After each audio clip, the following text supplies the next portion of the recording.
Ho,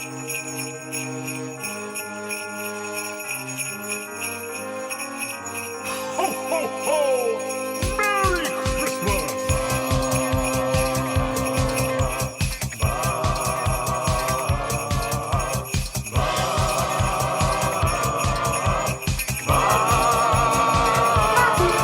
It's the 6 o'clock check-in. Come on, let's go! Ho, ho, ho! Merry Christmas! It's the AM Nasty Big Hello!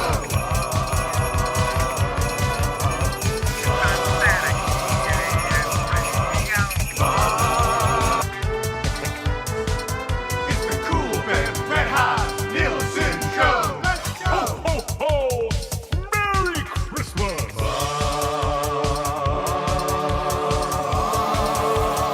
Feliz Navidad lights! Everybody tuning in, even my wife. Mommy likes too. And those Macala intros are cutting like a knife. Hey, it's Mitch texting in. He's your dealer for life. Let's crack a 6 o'clock and lager with some sirloin bites.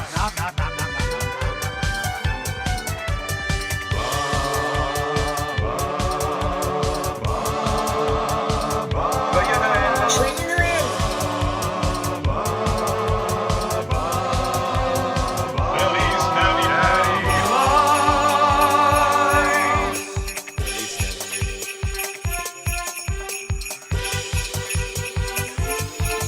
Ho, ho, ho! Merry Christmas! Happy holidays. So that is the Christmas version of the 6 o'clocker lager. I believe the line in there was Feliz Navidad likes. Wow. Jonty and Victoria just keeps sending us bangers. That'll be here for the holiday season, which is really nice. Really nice. Feliz Navidad likes. That's taking it to another level. Even the big guy was featured in there. I heard a few ho-ho-hos there. Yeah. That's exciting, isn't it? Busy time of year. I don't know how he got his vocals to lay down on that track. But Yeah, I know. I mean, especially now. exactly. You're right. That's tough to do, but somehow Jonty and Jonty Victoria does it. finds a way. Thank you very much for joining us. If you're listening on TuneIn this morning or at edmontonsportstalk.com or you are watching live on YouTube, thank you very much for being here. We are coming at you from the Popeyes Louisiana Kitchen Studios, where it's red hot in here with the new wings that they've rolled out. 5 different flavors. You want your garlic parm? They got them. You want your honey garlic? They got them. You want your honey barbecue? They got them. You want your ghost pepper? You got them. You want your signature hot? They got them at Popeyes Louisiana Kitchen, that new location on the West End where Red Robin's used to be. I do like how it used to be one of my favorite places, and now it's becoming another one of my favorite places. Right? Like, it's way better than turning the old Red Robin's into a Dollarama. Nothing against Dollarama. But, you know what I mean? We got enough of those, right? Yeah, exactly. Yeah, so we're coming at you hot from the Popeyes Louisiana Kitchen Studio. You can text us anytime, 780-218-9999, 780-218-9999. A couple of texts last night. I popped in there last night, later in the evening. Getting in the inbox? I was in the inbox late A last little night. PM nasty, hey? Oh, yeah, last night. Well, it's always sort of just up, so I hit refresh on it last night. I was like, oh, let's see what's going on. I like somebody just throwing a coin into the inbox and then you replying It back just- in like yeah, 8, 10. I mean, you never know when I you get a really reply love from that. the inbox. Why not? It's the Paris Jewelers inbox right now. If you're thinking of a holiday proposal, Paris Jewelers, old PJ. I gotta start calling him old PJ. Go see old PJ. Paris Jewelers has a great selection of engagement rings, including lab-created engagement rings, starting at $34.99. Propose now and pay later with the flexible financing options at old PJ. Paris Jewelers. Somebody in there last night sent us a picture of a recycling bin that was just full of 6 o'clocker loggers. It was a bold move, considering we're at the point now where we're going to be shipping some from Calgary back up to Edmonton, because everywhere in Edmonton is essentially sold out, except for that one place in Sherwood Park had a ton. But I'm assuming it got hammered last night. Pretty quick, yeah. Lacombe as as well. Yeah. Lacombe as well for like satellite areas around Edmonton. I mean, you can quick little spin down there, hey? Yeah, you make that work. Business trip. Make that work. Dumb Pete last night, or yesterday afternoon, texted in around 4:36. I thought this was one worth saving as well. With his first pick in the Christmas draft, Tom Gazzola selects The Central Park Rangers from the movie Elf. That comes from Dumb Pete. Yeah. Out in St. Albert this morning. I'm sure it's on a short list somewhere for Tom, hey? Yeah. Oh, yeah. We did have the soft announcement via text yesterday, hey? Yeah. The game is on. I mean, we make it official. We'll get into that a little bit later after 12 Days of Christmas. We'll kind of get into our Advent calendars, talk about the Christmas draft. Quinn Phillips is locked and loaded, ready to go. So that is exciting as well. Oh, do we have Macala today? It's Wednesday. I totally forgot we have Macala today. The intros are flying in. To move some things around here. I got to move Naylor. We're going to have to move Naylor, get Macala. Damn, I totally forgot it. You know, yesterday when I texted Naylor and I said, hey, can you do 9:45 Eastern? I was like, man, I feel like we have somebody else that day. I'm still not used to Macala at that. I'll text Dave here and we'll move Dave. See if we can get Dave in. I'll get Dave tomorrow. We'll bump into tomorrow. We got a ton of stuff to get to today. It's a busy show today. Yeah, that's on me. That's a bad one. Because I looked in the inbox and the Macala intros are already flying in like crazy. And I was like, oh crap. Yeah. I'll move Naylor out here. We'll have Macala on to discuss the Hervey appointment, eh?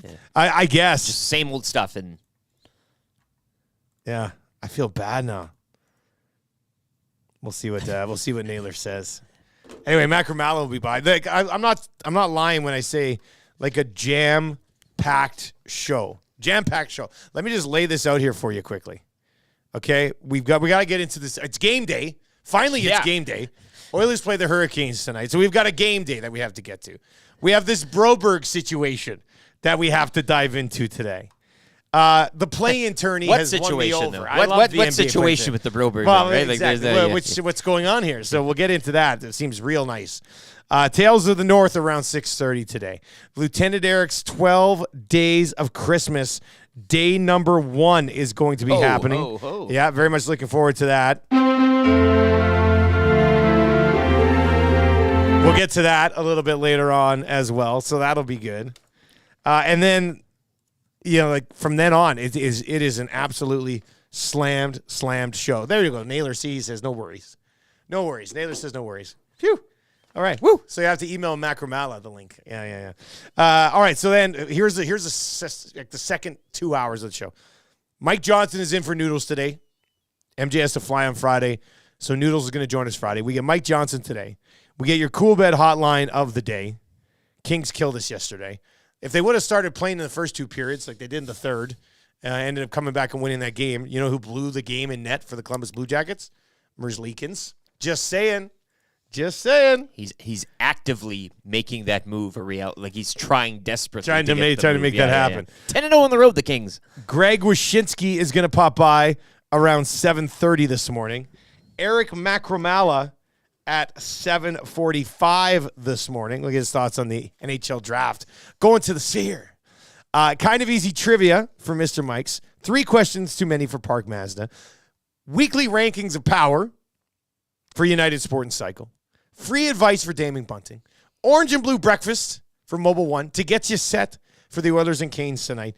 And then the wrap for William Huff. Like, this is an absolutely slammed morning on Edmonton Sports Talk, and we are very much looking forward to it. You can hit us up anytime, 780-218-9999. Could be how you win the text of the day for A&W, where for the month of December, a true Christmas miracle, 2 delicious A&W Mama Burgers for only $9.99, available at participating locations. But how would a location not be participating in a deal like this? Yeah, shove those in the stocking, hey?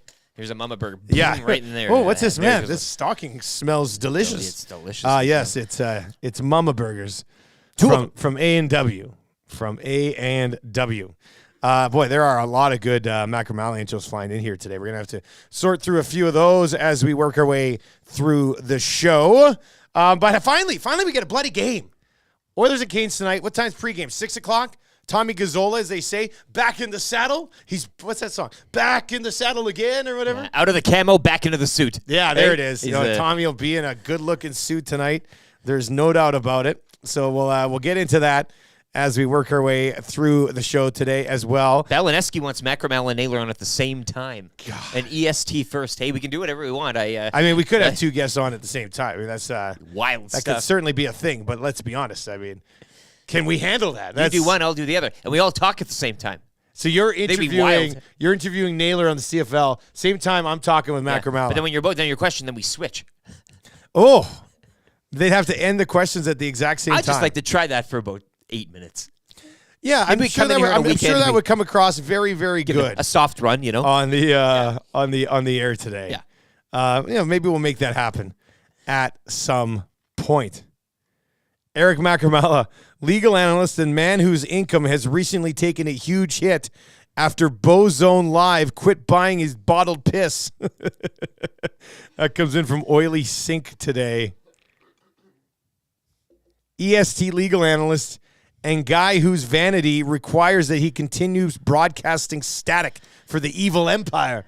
That's in from Bobby LaFrench this morning as well. And then you've got your regular culprits in here. Tommy Rabella, Vance Van Vandervan, Tube Socks, each unloading a clip. We'll get to those as we work our way through the show this morning. I do want to bring in YouTube Trev because he got to do something special yesterday. He got high. YouTube Trev got super high yesterday. Super high. Tell us what you did yesterday, buddy. Yeah, so when I first moved here, my buddy that I met bartending, he was taking school to fly, I guess, be a pilot, and we were always talking about, one day I'll take you up.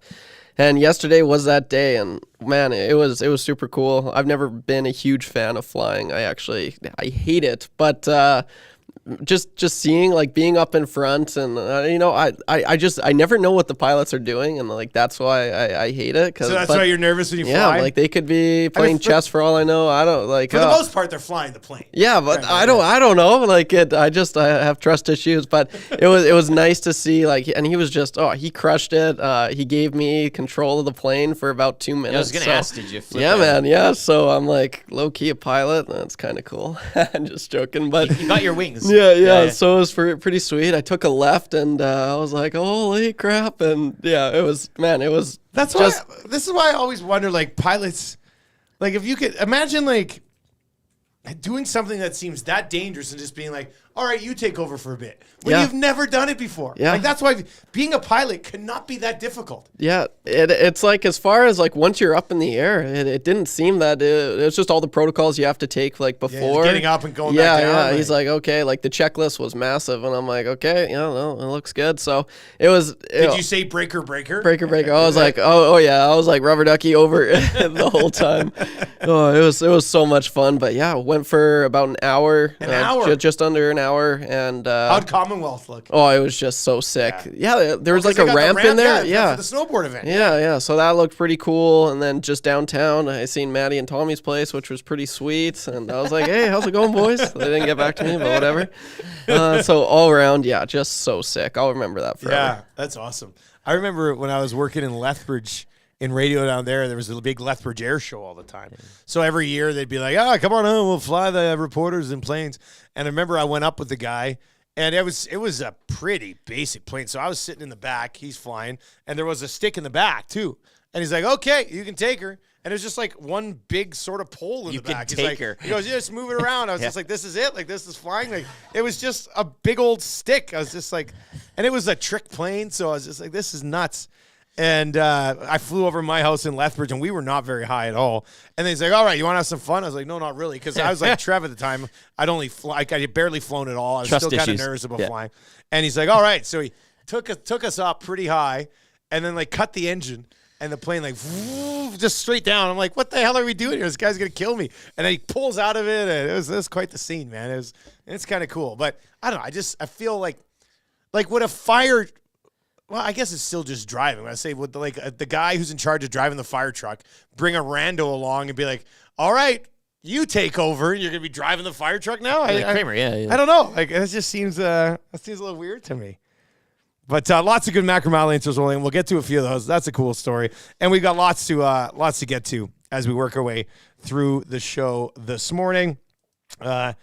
EST legal analyst and guy whose orgy group demand that he wear a hairnet on his back. That's pretty good. Hey, how about the turnout? Let's start here. We're going to get to Oilers and Canes, obviously, and get to this Broberg situation. But how about the turnout at Sinclair Place last night for the final? I thought the nation did her justice with the farewell last night. That was absolutely incredible for Christine Sinclair. It all going out on her own terms, everything a friendly. I mean, you got the opposition as you have. It's in BC. It's everything kind of happened the way it should. I would have liked this on like a Friday night. The nation could come together, but that's being a little jealous. This was a good night. Good night for her. Getting in on the goal, 1-0, gets subbed off, gets her time. The crowd get to appreciate her in all her glory. That's how you do it. That's how you. I think every athlete, leaving the sport that they love, dreams of leaving it such as that. I don't know what else you could. Especially when you've accomplished everything. You've done it right, all. like, There's nothing else to do. I get lifting a trophy or biting a medal might be the good time as well to exit, but if you can do it like this from CS Place and in your own part of the world, it was just a magical evening, and good for her and good for everybody that made the trek, all the Voyagers. I know a few people, listeners as well here, EST, Edmontonians, getting out there. Doug McLean's wife, partner out there. That was it was just done right. Everything happened right, and I think in this nowadays, social media, we're always looking for something to happen wrong or some viral video moment. This was just nice. Family there, not a dry eye in the house. Yeah, like the Perfect entire stuff. evening was just about her. Like for some people, you'll end in like a playoff game and everybody's worried about playoff game or whatever. This was just her night. Yeah, which that's why she doesn't I want to be thought was involved in World extremely Cup. well done. She'll be behind the scenes. She didn't want to have any of that there as well. Focus Yeah. on the games, focus on the tournament. This takes its own time. So congrats to her and her family and everybody involved. We'll never see another like her, I don't think. And we hadn't seen anybody like her before. So she's a one of one. Conch to the goat, says Lacombe Jr. Oh, yeah, you know what? That's a great idea. Actually, I don't even have the conching program open right now. I was so excited to get to that 6 o'clocker Christmas Feliz Nava Daddy Likes that I hadn't even opened up our old radio DJ program. I see people trading for Clem Costin again. Hey. So that's where this show is headed. So if you need a conch this morning, hit us up at 780-218-9999.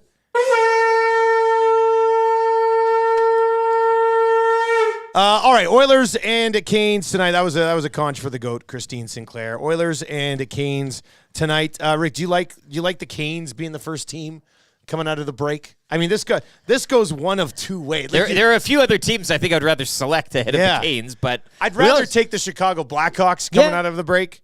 But at the same time, you got to be ready for the Carolina Hurricanes. Like, there's no two ways about it. So, I mean, if they are slow getting into the game, the Canes should probably drag you into this game, wouldn't you think? With the amount of pressure, like it's either you're there or you're done in this first game. I think with Carolina, I really don't know what to expect, especially from this Oilers group coming back off a 5-day break now, beginning 6 at home. You can maybe think, well, it's 6 at home, and this is the first one, and you kind of, I mean, I could see this group coming out with a bit of a struggle, energy-wise. We've seen it before. Carolina, great at home this year, struggling on the road. But that game in Winnipeg, we talked about this yesterday, right? And the amount of shots and everything and the frustration that they had.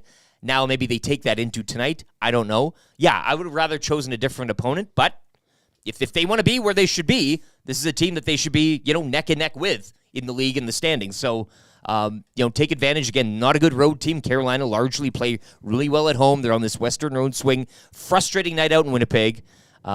But I will be kind of curious to see what energy level. I mean, they would have loved to have kept playing, but on the opposing side of the coin is that maybe they rested. A few guys were banged up or whatever, so use this time and now take what you learned in those prior games and that winning streak and project it into tonight. I would have loved a different opponent, but you're right. Maybe the energy that Carolina brings draws a bit of that out of the Oilers. Trev, did you update the YouTube link at EdmontonSportsTalk.com? Yep. Okay. Yes, I did. I saw somebody. Did you just do it? No. Oh, I saw somebody in the Nasty Chat saying it's still taking us to yesterday's show. I'll look at that. Take a quick peek on it, but that maybe there's an issue there, but we'll get that sorted. I think you make a really good point about the Hurricanes. We got to get into this. We got to get into this Broberg thing. I mean, we'll see where it goes from here because there's been started with Kevin Weeks yesterday.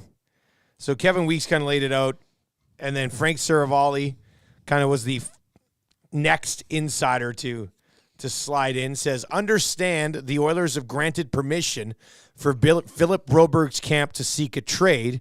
Sounds like there's been solid interest on that front. Edmonton isn't interested in getting a pick back they'd like a player, so you'll likely have to find a player in a similar situation. So that was Saravalli yesterday at the beginning of like 2 guys and a goalie, so around noon, saying that the Oilers had granted permission for Broberg's camp to seek a trade. Ryan Rishaug chimed in, and this was kind of interesting because Frank Saravalli is saying that the Broberg camp has been granted permission. Ken Holland told Rishaug that he has not granted permission for Darren Ferris to shop for a Broberg trade. Holland's quote, "I have not granted permission to Darren to shop Broberg." Ferris's response says, "This matter reflects both my and my client's frustration with the Oilers. I'm actively collaborating with Ken to address and resolve the issue privately." And then Shoggy would go on to, with his opinion, clearly there are major issues here between the first-round pick and the organization. They have spoken multiple times in recent days. Things seem to have boiled over with today's development. So what the hell is going on with Philip Broberg, and how are you allowing Broberg to become an issue right now? You know what I mean? Like sand through the hourglass, hey? This is a... it's like, draft pick from overseas. Rinse and repeat, basically, here. And I guess what's really interesting is that Frank Saravalli is saying the Oilers have been granted permission to discuss it.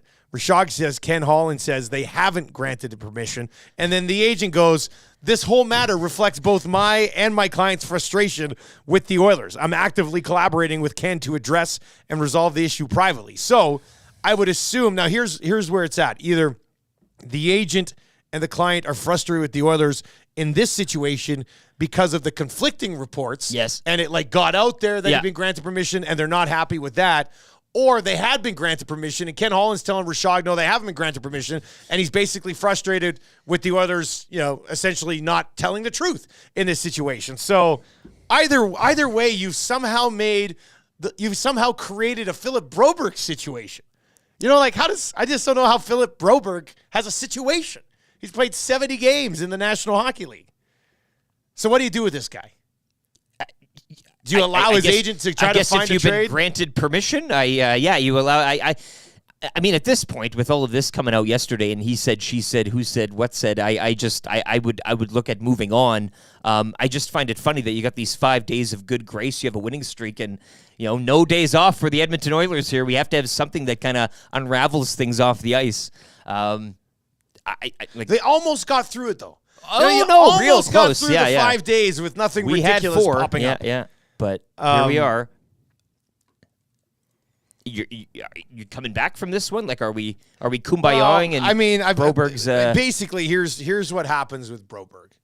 And somebody made an interesting point on 2 guys yesterday and said Broberg needs to show just a bit of patience because if there's one injury on the left side, Broberg gets to play legitimately. Yeah. I'd hope so. Broberg hasn't had a legitimate stretch in the NHL where they've actually given him decent minutes. Now I'm also going to say I'm not sure he's done anything to actually prove that he should get decent minutes. Like yesterday. With the team. So it's kind of like this chicken and egg thing when you're like, well, can you give him more minutes? Well, first of all, right now, there's nowhere to give him minutes. Some people said, why do you trade Kulak and play Broberg there? But, I just don't think you're in a spot as a team that's in win-now mode, and we can make the joke about where they are in the standings and being in win-now mode, but how are you supposed to just be like, okay, Broberg, here you go. Here's your ice time.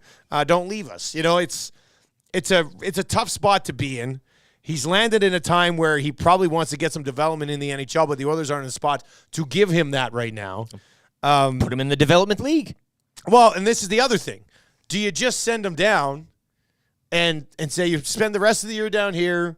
He's probably going to be livid, but let's be honest. Which team's granting Broberg a bunch of ice time right now? What do you want? Do you want to play, or do you want to if you want the minutes, and we're saying that's the answer there. You're not going to get them here, but you're right. You're an injury away from getting them, but that's hoping. If you want minutes, you're going to have to go down. That's how it's. I don't know what we're all circling around about here, or go away and go find some place else to play where you'll get the minutes. But as you said, I don't know what situation that is. Saravalli said that the age. So this is where Frank and Rishaug aren't making things up, right? So there's a little bit of mixed messaging here. The one thing that Frank did say is that there's been interest in the player. Now, I'd assume that's the agent being like, hey, yeah, we've been granted permission, we're seeking a deal, and we've had some interest in possibly getting something done. Now, what's the interest, though, in Broberg? Like, Oilers fans, let's go. 780, pound this box, 780-218-9999, 780-218-9999, or hit us up in the nasty chat. Are you at the point here where you, like, and we'll get to the whole bad pick, bad player, bad development, whatever. We'll get to that discussion as we work our way through the show today as well. But are you looking at it right now and going, okay, you trade him for somebody else's project? Like, that's basically – Kevin Weeks in his initial tweet said it's got to be a money in, money out situation.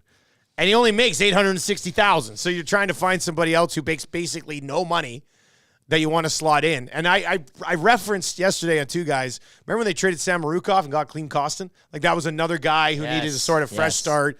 So maybe there's some sort of deal. I'm not suggesting Costin, but I'm saying maybe there's some sort of deal out there. Plus, financially, it'd basically be impossible. Kesselring. Kesselring with the how about that? And a Bukestad package. Ooh, now we're talking. Hey? Flip him again. Another one for a Bukestad package. So what do you do here, people?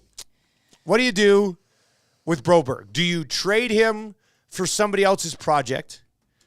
Do you send him down to the American League and just say, go play hockey? Do you just leave him where he is right now, kind of loitering around in no man's land? Or do you package him as a throw-in in the Jack Campbell deal and, move on from him that way? Yeah. I'm very curious to where people come out on this. Red says it's Ben Gleason season. Well, I mean, the one thing is if they do move on from Broberg and somebody gets hurt, I think from the preseason, you'd probably be okay throwing Gleason in there. We saw it. Hey, we were a here. Couple of we games. Witnessed. Yeah. 780-218-9999. 780-218-9999. Broberg for Ohtani, 1-for-1. Boy, that'd be pretty nice, wouldn't it? Yeah. Ken Holland, when Broberg's agent says the Oilers have to trade his player. That is a hell of a thing for you to say to me. This is the agent just stirring it up. Ever since Alan Walsh started that nonsense on Fleury, you're starting to see more agents do this. Yeah, like saber rattling, right? Can we say I that? guess, Posturing, right? Are these the terms we're going to... Like, is this your project for somebody else's project? Is that what this ends up being? Like, but do you have to get somebody else's first-round pick that hasn't panned out just yet? Because this is a guy you drafted in the top 10, for goodness sakes. And he has to be Swedish. Yeah. If you're looking for a Swede, not a Finn. No. But you're probably looking for a Swede in this situation. But the Samorukov-Kostin thing, I mean, that's it worked out. It great example that of one how sort it of worked can. out. Yeah. So can you get around this, I guess? Or do you Yeah. package it all up for the big... This one's in. It says, good morning, Nasties. Maybe Ken said yes and 2J said no. And now Ken is covering his ass.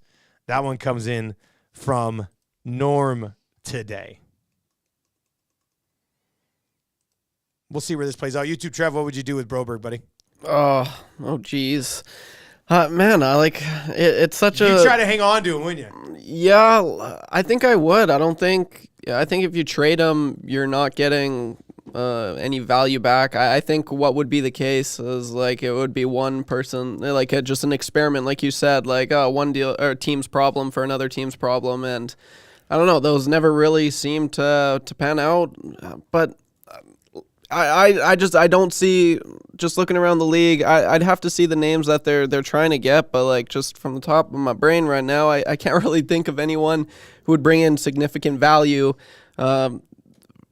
just for Broberg. And for the fact, I feel like if that was the case, you might have to overpay. You might probably have to throw in a first, because I think just Broberg in and of itself isn't going to bring you any significant value. The agent's going to talk him up all he wants, but I don't say he's still the guy. He's that still they the thought guy. They could draft. Yeah, but I don't know. That's quickly, like, in my eyes. I thought Broberg, actually, when we first drafted him, or when the Oilers first drafted him, I thought he was going to be a stud. Yeah. And it all goes back to the highlights. So did the Oilers. Yeah, man. Yeah, exactly. And that has just not been the case. And Leon Draisaitl this summer said, like in the pre-skates, the captain skates, he was like, he did an interview and forget who was with, but they asked him, like, has anyone impressed you? And he was blown away by Broberg. He's like, yeah, Broberg's come in this year and he's looked like just excellent. And I was like, yes, like that's so encouraging to hear. And it hasn't panned out at all. So I don't know. It's a sticky situation for sure, but I don't know. I think you just keep him for now. I really don't see the point in trading him at the time. It's so early into his career, you don't really know who he is. Yeah, like, he hasn't even played 80 games in the NHL. And I really could see, like, for the Oilers being on the winning case with Klim Kostin, and I really could see Broberg going somewhere and just flourishing and just like crushing it, and that's what just really, really scares me. Let's get to some of your reaction on this. Then we've got a sports update for Green Plan. That's coming up. Then we got Tales of the North, Lieutenant Eric's 12 Days of Christmas, some crack pack stuff. There's a lot going on the show today. Christmas draft is locked in. We'll get to that. JCD780 says, I think there needs to be, this is a good take too. I think he needs more time under the new coach. From what I've looked at, he's played 2 games and had 17 minutes and 39 seconds of ice time under the new coaching staff. So you haven't even really got much of a look at him this year. And you really have never got much of a look at Broberg at the NHL level anyway. Are we going to get a look? That's, and from his camp, I understand too. But I'm also not looking at it being like, man, they got to get this guy a look. Well, no. So it's like this. It's a weird spot to be in right now. 780-218-9999. 780-218-9999. Tales of the North is on the way. Lieutenant Eric's got a sports update for Green Plan. And then the fun continues. If you need a late 6 o'clock hour caution, let's get it. 780-218-9999.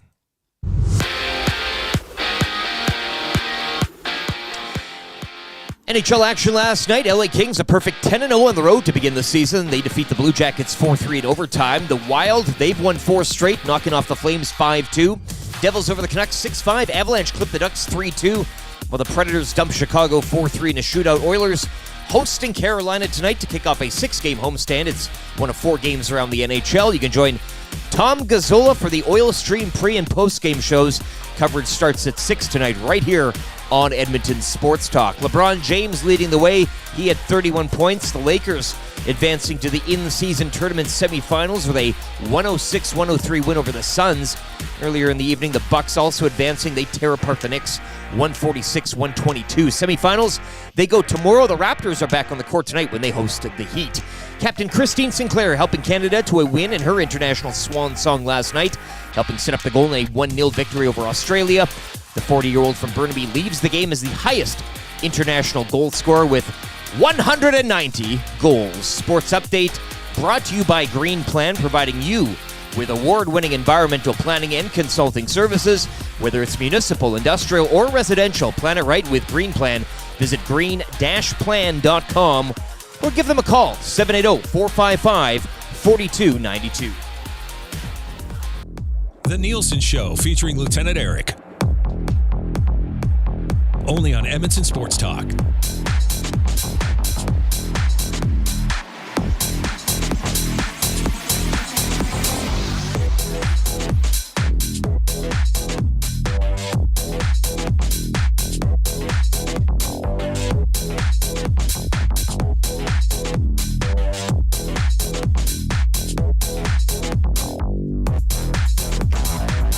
All right, 6:34. Nielsen Show uninterrupted continues to roll along. Thank you very much for your support. If you're watching on YouTube today, tell your friends. Tell your friends it's a good place to chime in on the show. What are you laughing at, YouTube Trev? What are you laughing? This is like my favorite part of the show, honestly. You gotta start dressing up too. Yeah, I might honestly, because I had no idea what that helmet you had was doing. Like when I first started, it was like right on the desk, and then I wore it a few times. I'm like, what's this doing here? And then all of a sudden, I was like, oh, Tales of the North. And then, man, this cracks me up. I love putting these clips together, even afterwards. They're so good. That should be a fun one today. Back in action against the Carolina Hurricanes. We do have Lieutenant Eric's 12 Days of Christmas on the way. Oh, I got to give a big shout out to my dad today, too, HR Daddy. A great accomplishment for HR Daddy. We'll get to that as we work our way through the show. Into the Josh Clausen rap, I assume, hey? No, that was a big That was a huge too. day, I'm sure. I did FaceTime with my parents last night. They didn't even mention that. Really? Maybe they weren't watching the show. Interesting. That's That's always true. the test, hey? They always You watch test it. Yeah, them. exactly. Oh, you didn't mention that. They didn't catch your eye on the show today that you Interesting. might have been Yeah. excited about. And then details on the Christmas draft. I still want to get to the play-in tournament. I love the play-in tournament last night. LeBron, Man, he wants this thing, LeBron eh? is a freak. You tell him it doesn't He's a matter. freak. Yeah. This is a bad time when I'm dressed up like this to go on a huge LeBron rant. But my God, man, like if the Lakers can get into a spot where they don't have to push so hard down the stretch and they can save the legs of AD and LeBron and Hillbilly Kobe, Austin Reeves, who hit an absolute dagger last night, they could do some damage because LeBron was going last night. It was phenomenal to watch, man. And I know everybody's, but what about the timeout? Well, what about the foul that should have been called right before it? So what goes around comes around. I thought and KD is a freak too. The play-in tournament last night, and I don't know, maybe this is because I am an NBA fan, but No, in-season tournament fan. I'm a fan of all of it. It felt like a bloody playoff game last night. That Suns-Lakers game down the stretch felt like a playoff game, which is way better than just regular season game. So, to me, mission accomplished with the play-in game. If I have to argue with Craig Button over it, damn it, I will. You know, we'll get into that. Oilers and Canes tonight. If you weren't aware, Tales of the North is about to go down right now.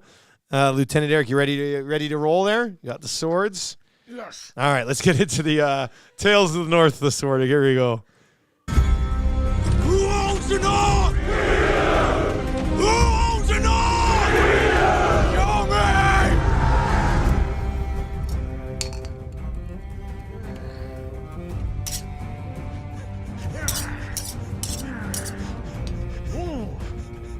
Hark the herald angels sing! To the rock for Michael Bunting! Tonight in the North, for the first time in what seems like a fortnight, the defenders of the district return to battle as Rod the Bard, an abdomen god, deploys his troops upon Rogers Place. Knobloch, the Garlic Knight, Lord of the Erie, a serene strategizer, more than prepared to fortify for the oncoming barrage of pressure and possession. Connor II, friend of the first, seeks a way to move beyond the Schneid and into the fight for the first time in his new silks. He hopes to follow in the footsteps of Crooked Grin, Ryan the Quick, who removed a monkey from his very back no more than one battle ago. May the past of 06 be damned, and the ghosts of Marc Andre, a Roly Slayer, no longer haunt the orange and blue. These are the tales of the North, and may they be heard far and wide across this great land. Vindemore, be gone with thee!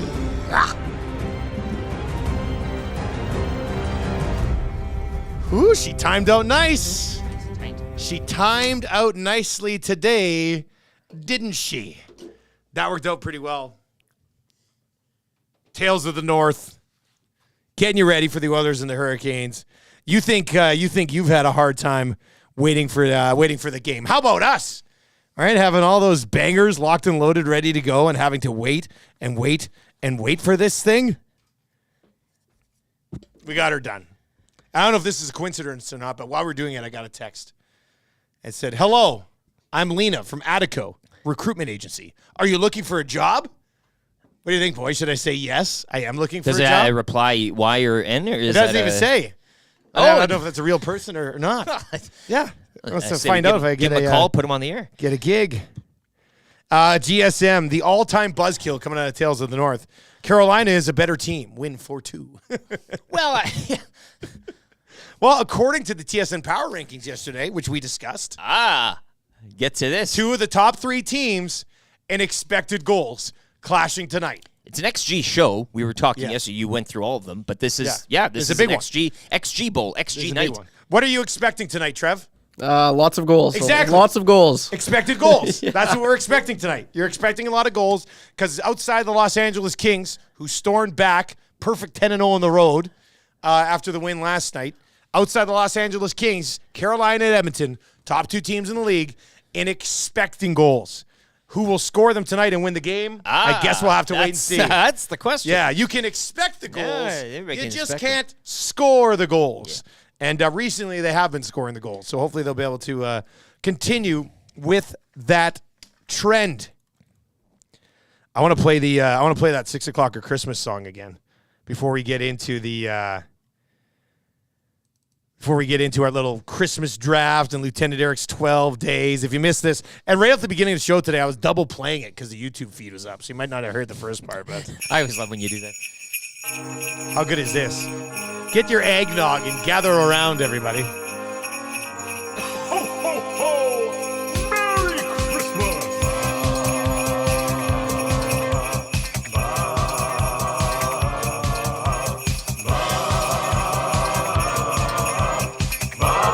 Happy holidays. It's the 6 o'clock and check-in. Come on, let's go.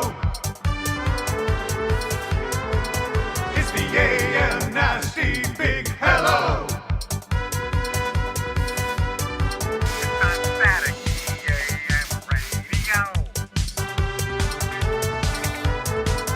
It's the cool band red hot Nielson show. Let's go. Ho, ho, ho! Merry Christmas! Feliz Navidad lights. Everybody tuning in, even my wife. Mommy likes too. And those Macala intros are cutting like a knife. Hey, it's Mitch texting in. He's your dealer for life. Let's crack at 6 o'clock and log in with some sirloin bites.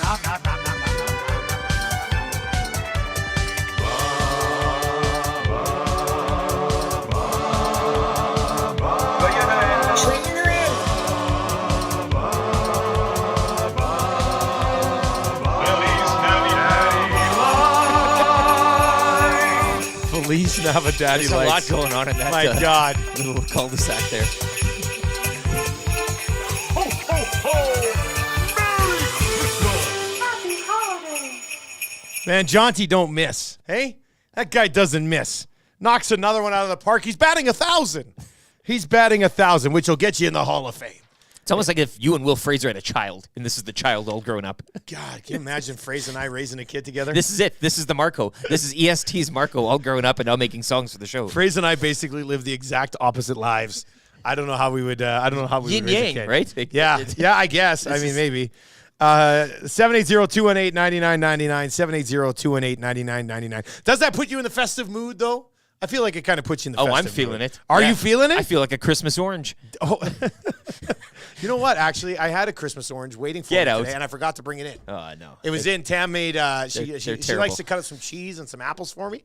I like a little child, right? Yes. But I forgot to take them today, and today was the day she put an orange in. Yeah. And I saw it last night. I said, "Ooh, an orange!"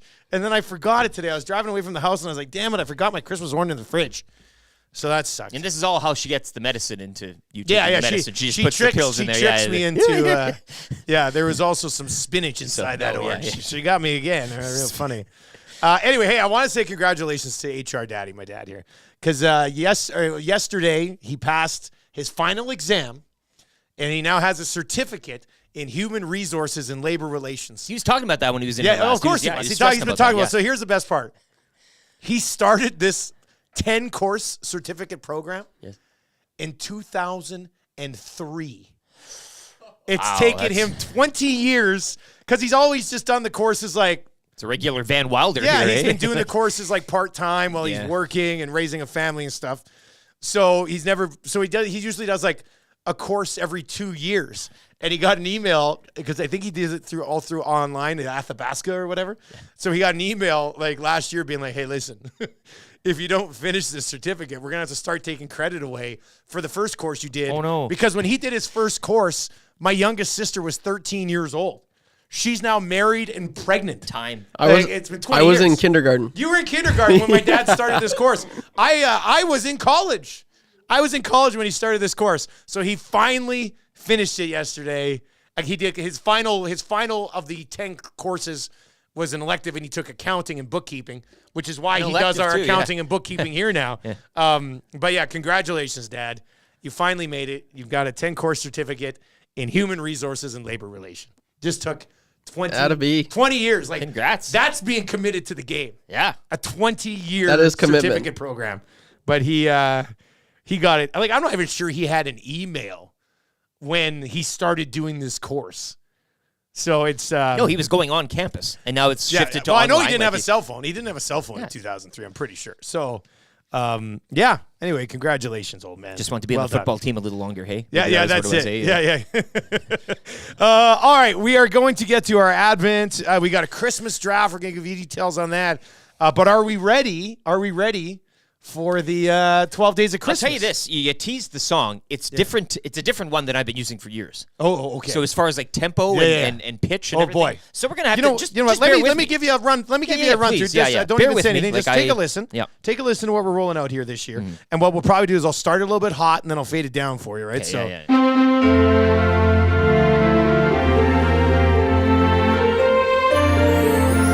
And then I would fade it down for the right? Yeah. Is that loud enough for you? You want it a little bit that's, lower? No, that's good actually. Right there? Perfect right there. Keep it right there. Keep it right Yeah, there. I think All right. rattle Okay. this Well, off let's here, yeah. let's do it. Let's try to bang this out. All right. Day 1 of Lieutenant Eric's 12 Days of Christmas. You're in it now. Here we go.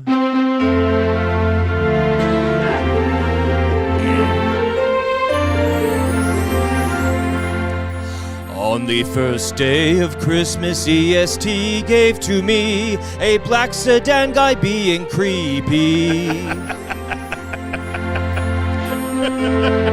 The season starts now. Yeah, you Christmas season is underway. Can this guy sing? Got or a, what? yeah, you got a beautiful voice. What the God. heck? I was not expecting that. Wow. On the first day of Christmas, EST gave to me a black sedan guy being creepy. I love it. Yeah, no, that's great. And because on the very first day we launched, He was day one. He was out there. He was our I mean, day it totally one. makes So sense. yeah, The day one creep. Wherever you are. Shout out to Black Sedan Guy. Love ya. Turns out you were just looking after us. Yeah. So that worked out. A guardian angel. It is kind of a bit of a Christmas story there in its own. Hey, yeah. That's the ultimate don't judge a book by its cover when we're like, is that guy Or a sedan here to vicinity. kill us? Yeah. And then we're like, actually, no, it's security. So we probably shouldn't have jumped to conclusions on that one. But, yeah, as Tube Sock says, Merry Christmas, everyone. Yeah, the Right? season And, starts now. I mean, put up your lights, whatever you want to do. This I'm is, already very excited for day number 2. Oh, you should be. Oh, yeah. Yeah. Oh, yeah, And this is good because, as you mentioned too, off air, this is a new 1260. We were there, and it was year after year, and we're kind of. But this is all new. This is we're going from a couple of months, albeit a couple of full months of content here. Yeah. And taking you through. So yes, we start at the beginning, but this thing's going to take you to some weird and wild places you may have already forgotten about. There's been a lot piling up Very in 3 excited. months here. Yeah. YouTube Trev, what do you think of this guy's voice, eh? How about the pipes on this guy? Yeah, he's got a voice of an angel. He's like the songbird of our Isn't that generation. Yeah, 100%. I was You just can gonna join say. me on day 5 for a duet if you so choose. We can I don't know. No, man. No, I think you got this. He's You got a beautiful he voice. is the EST songbird, Lieutenant Eric. This text is in. It says, Lieutenant Eric is in the house. Let's go. Pour it on. Library Pat this morning. You know what else is in the house today? Our advent calendars. Let's get in this bad boy. These are the advent calendars from Wayne's. That back there. All right, here we go. What are we on? Day 6. It's day 9, 7. Is it 6? We're on day 6 already. Here's 6. I found my 6. So you pop in the advent calendar, you get your little box there, and then there'll be a pack inside the box. You crack it, and you hope to pull like a young gun or something. So that's always nice. Come on, baby. All right, let's see here. What do we got? 21, 22, Series 1. Oh, hey, we both got Connor McDavid in our packs. Are you serious? Unbelievable. That's a good sign. That's a good sign. Let's get into this. 2021 Upper Deck Series 1. Let's go. Come on, give me a big one. Give me. Oily Make Sink my says, Christmas bravo, complete." Eric. Bravo. A strong start Hey, I'm doing to it the for holidays. you. That's if. Greenway. Hornquist. Oh, look what I acquired. An Elvis Merzlikins. What? It's a sign. And a Peter my Mrazek goodness. here. Merzlikins. What is this? What are the odds what the does it hockey mean? gods have delivered? Oh, and a Merzlikins? Kyler Yamamoto, whatever that means. He's got. you add him to We need him for the yeah, others. we can put him on the team, right? We're bringing him back. Stay UD on. Canvas, Braden Point, Shea Theodore. Oh my God. No. This is a different year and a different set. I also got Merzlikins. Well, that's now we're Broberg for That's a sign. That's 1 for 1. I don't even know what the odds of this would be. You're opening up Let's a go. pack from one year. I'm opening up a pack from another. And we both pulled Elvis Merzlikins. What the hell? How does that? Both had a UD canvas as well. Yeah, which well, is I kind mean, of odd. I mean, but the but Major League this- that's This is insane. This is not rigged. a Christmas miracle. We if you each will. opened up a pack from different seasons, and we both pulled a Merzlikins. I'm sorry. I'm legitimately stunned. You're- What are the odds of this happening Toss when everybody's been talking about this guy? What does that mean? I mean, now I think you have to pull the trigger on it. Yeah. Before I was like, I don't know if he helps much. This is a sign from the hockey gods that Merzlikin must be delivered if the others are going to win a Stanley Cup. Wow. That's nuts. No Brobergs in the pack, hey? And how about this? His numbers on the 2 years on here. These are his good years. 916 on this one, 923 on this one. That's all we care about. Save percentages. That's crazy to me that just happened. I mean, that's just it shouldn't blow my mind like this. It's but it's kind of blowing my It's mind. the power like of the this. crack pack, right? It very much is. Very much is. All right, so we also got confirmation yesterday, and this is how great it is to have a commissioner that wants to work with you as opposed to a commissioner that wants to dictate every single thing you do in your They are life. supposed to work for us, right? Like that's kind of Yeah. that's the appointment here. And Yeah, so we were hoping to do our draft of Christmas movie characters on December 20th. But we can't do the draft on December 20th if the commish isn't available. So I text, long live the Quinn Phillips, and I said, what's your availability to commish a draft on December 20th? Like a nice, polite text. That's very not nice, being like, yeah, hey, yeah. here's the draft. You got to come in and, we're owning you. That's not how it works. We're working together on this. She replies and says, oh, I'll make time. Right? So she's going to move things around on her schedule to be here for our Christmas movie character draft. that's that new energy we were looking for. Would hey? Maddie ever do that? No chance. Not a No, chance. Matt would be like, actually, we're doing it on Be the like, 19th. no. Doesn't make time for anything. Well, too bad. Oh, I like YouTube Trev doing Maddie impressions. All right, so it is locked in. The morning of the 20th. It's a Wednesday. We will have our Christmas movie character draft. Very much festive season. The beverages will be flowing. There'll be probably those Christmas sugar cookies everywhere. Yeah, liqueurs and everything. Oh, yeah. And the best part is that Maddie, due to his role on the Hangout, has to still host pre- and post-draft coverage, which should just, I think, is Quinn in today too? I think, is it Murray McCord and Quinn today on the awkward. Hangout? I think it might be. But, I mean, so that could be awkward. Actually, it's going to be must. That's Can't a miss. tune-in Can't miss. appointment. Yeah. But I very much look forward to draft day when Maddie's interviewing all of us and he has a sit-down with the new commission. Should dress up as the Grinch. Who, Matt? Maddie. Maddie yeah. should dress up as the Grinch that day. Yeah, I don't like any of this. Yeah. This text says, hey, guys, I missed what happened with Iwanek. Why isn't he commish anymore? Oh. Well, I mean, it's pretty basic. Do you want to recap Play the this, tape. or- Nope.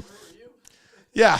First of all, how did you miss this? It was probably the biggest story we've had here at Edmonton Sports Talk, not including, of course, Woody being fired and Knobloch taking over. So we did a draft, and Wanek had some rules in place we didn't like. We did abide by his ridiculous draft rules. We just saved those picks till the very end. Eric did get up and walk out. Yes. And then we're like, well, we have to have a discussion about what to do with Iwanek. So we had a discussion, how are we going to work with this commission moving forward? We could have canned him. We could have let him go at that moment. But cooler heads we thought had prevailed.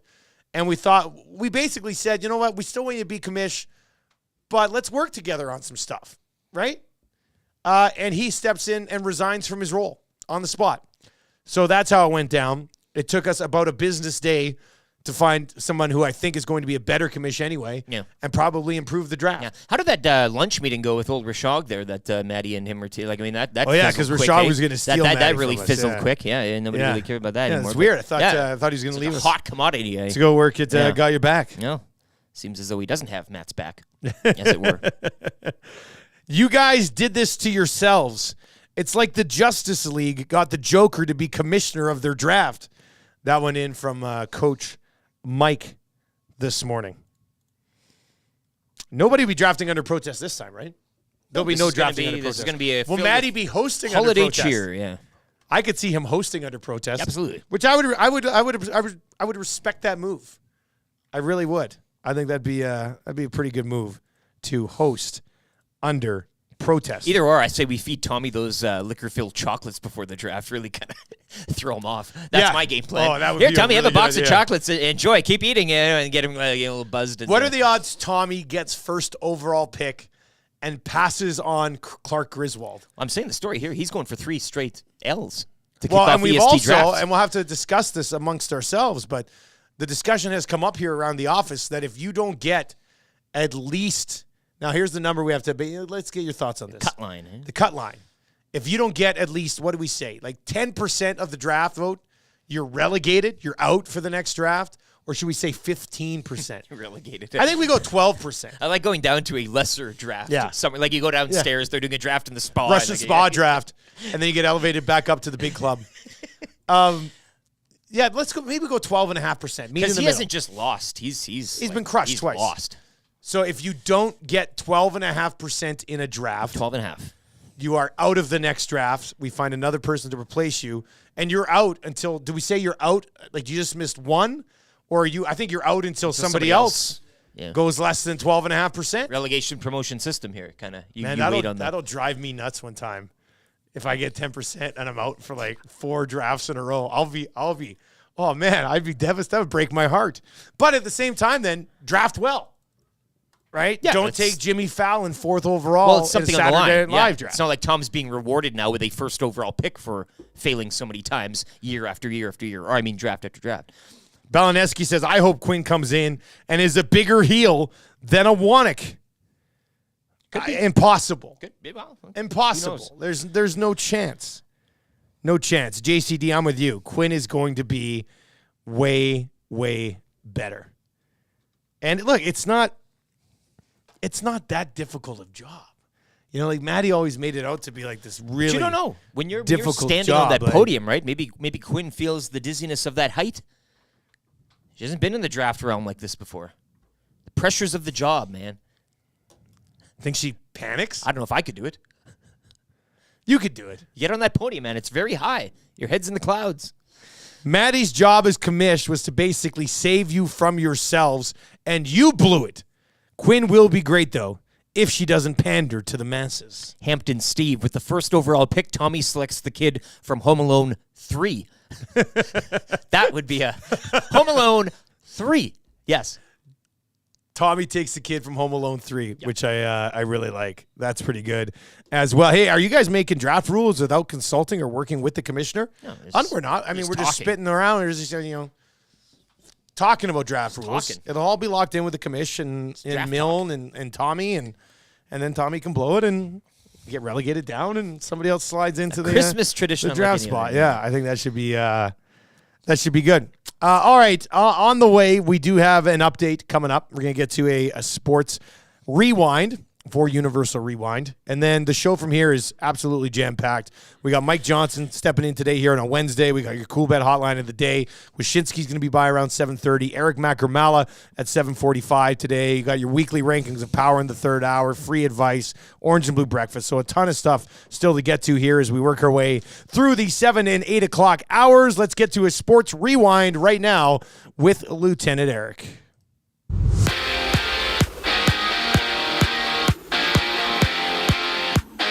Captain Christine Sinclair helping Canada to a win in her international swan song last night. She helped set up the goal in a 1-0 victory over Australia, the 40-year-old from Burnaby, leaving the sport as the highest international goal scorer with 190 goals. Over to the NHL, Preds dumping Chicago 4-3 in a shootout. Avalanche clipping the Ducks 3-2. Devils getting past Vancouver 6-5. The Wild have now won 4 straight, following a 5-2 win over the Flames, and the LA Kings a perfect 10-0 on the road to start the season. They defeat the Blue Jackets 4-3 in overtime. Oilers back on the ice tonight. They'll host Carolina to kick off a 6-game homestand. It's one of 4 games around the NHL tonight. Tom Gazzola has your Oil Stream pre- and post-game shows. Coverage beginning at 6 o'clock tonight right here on Edmonton Sports Talk. LeBron James leading the way. He had 31 points. The Lakers advancing to the in-season tournament semifinals with a 106-103 win over the Suns. Bucks also advancing. They tear apart the Knicks 146-122. Semifinal action goes tomorrow. Raptors are back on the court tonight when they host the Heat. Sports update brought to you by Universal Rewind, reminding you that regular motor maintenance will prevent costly downtime. Contact them today to learn more about their motor maintenance services. Choose experience, expertise, and quality. Choose Universal Rewind. The Nielson Show featuring Lieutenant Eric. Only on Edmonton Sports Talk.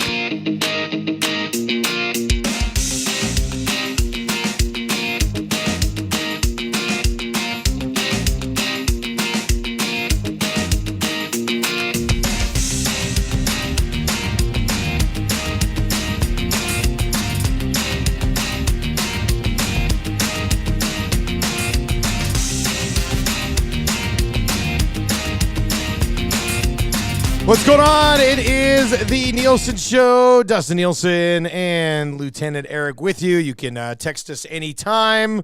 Of course, the number is 780-218-9999. You can hit us up in the nasty chat as well. If you're watching on YouTube and you want to hop in the car and head off to school or work today, just download the free TuneIn app. You can listen to us over there as well. And, of course, at edmontonsportstalk.com. Our next guest, Mike Johnson, brought to you by Pro-Am Sports, your locally owned sports memorabilia and apparel specialists, located in Edmonton, St. Albert Trail on 128th Ave, one block north of the Yellowhead, or online at proamsports.ca. Like you, they're sports nerds too, which, let's be honest, that's what we are. I was going to try to be like, well, who's a sports nerd? But I spent a lot of time last night watching the NBA play-in tournament, or in-season tournament. So yes, I guess we would be sports nerds. Mike, you're a numbers guy. Do you view but you also played the game. So do you view yourself as a little bit of a sports nerd or what? Sure. Isn't that a compliment? Aren't nerds running the world now? Yeah, pretty much. That's the thing to do. So, although it's funny, you talk about the play-in tournament or the in-season tournament. In-season, yeah. I don't know how much the players are into it. I just don't know. I hear Giannis after the game saying, "Oh, we get money now." Like he had no idea that they're in the money. Like I don't know. They're getting upset when teams are taking 3-pointers late in games because their cumulative point differential matters. Like I don't know if they really understand the rules of this. They're just kind of playing games, and I guess if they win them all, they win it all. But I don't think they're dialed right into the sports nerd application of the mid-year tournament. Yeah, I'm not even sure the commish understands exactly what's going on there. But I mean, they changed the floor, and I love the Lakers Suns game last night. I thought it was pretty intense. So that was a good one at least last night. Yeah. Well, and we've been looking for things to talk about here because the others haven't played in 5 days, and they'll get back at it here tonight against Carolina. Is that a good thing or a bad thing to get Carolina to kick off a 6-game home stretch? Carolina just had 43 shots, lost to the Jets, so they're going to be coming in hot here. Do you like the idea of playing maybe the best test on the trip right away, or would you rather get ramped back up to speed? What do you think?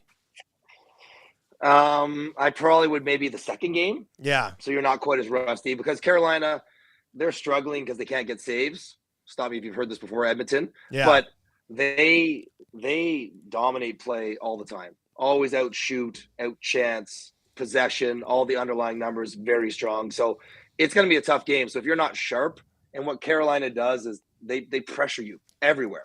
So you have to make good decisions, good passes, and if you're not crisp, you give up chances. You play in your own end a lot. So that might be a bit of a challenge for Edmonton coming out of the gate. Is this the same Carolina team as last year and the year before, where amazing regular season club haven't been able to really get a sniff in the postseason? Or do you see this team being different in any way? Well, I mean, I think last year, like Svechnikov, who's one of their real difference maker players, wasn't playing torn ACL. So put him in the lineup. They don't have a star player. Aho is really good.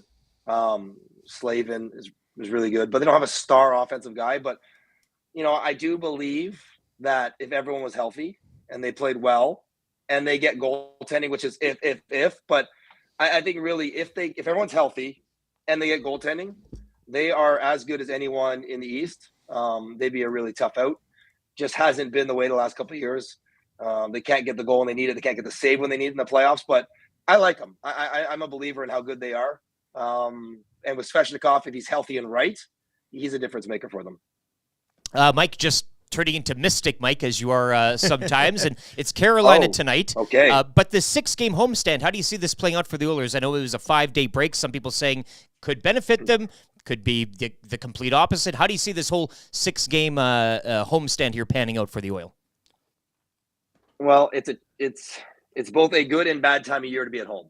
You love it because you want to be at home, holidays, families, but you don't love it on the ice because it's holidays and families and stuff going on. Like you sometimes, as an organization, a little bit at home, but a little bit on the road as well, because you want guys to sort of be, I'm in a hotel.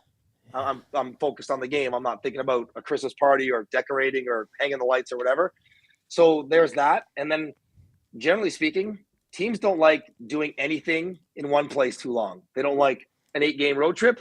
They don't like 8 games at home. Like they want to be like 2 or 3 at home, 2 or 3 at the road, just back and forth, get a more rhythm to it. So I think the break is not great for Edmonton because they're playing well. Like they're trying to build on something. They're trying to get momentum. They're trying to continue to refine their game, pick up points, feel good about themselves. They were doing that, and then they stopped. They got to kind of pick it up again, so that'll be a challenge, but not ideal. You'd rather be 6 games at home in March, not in December.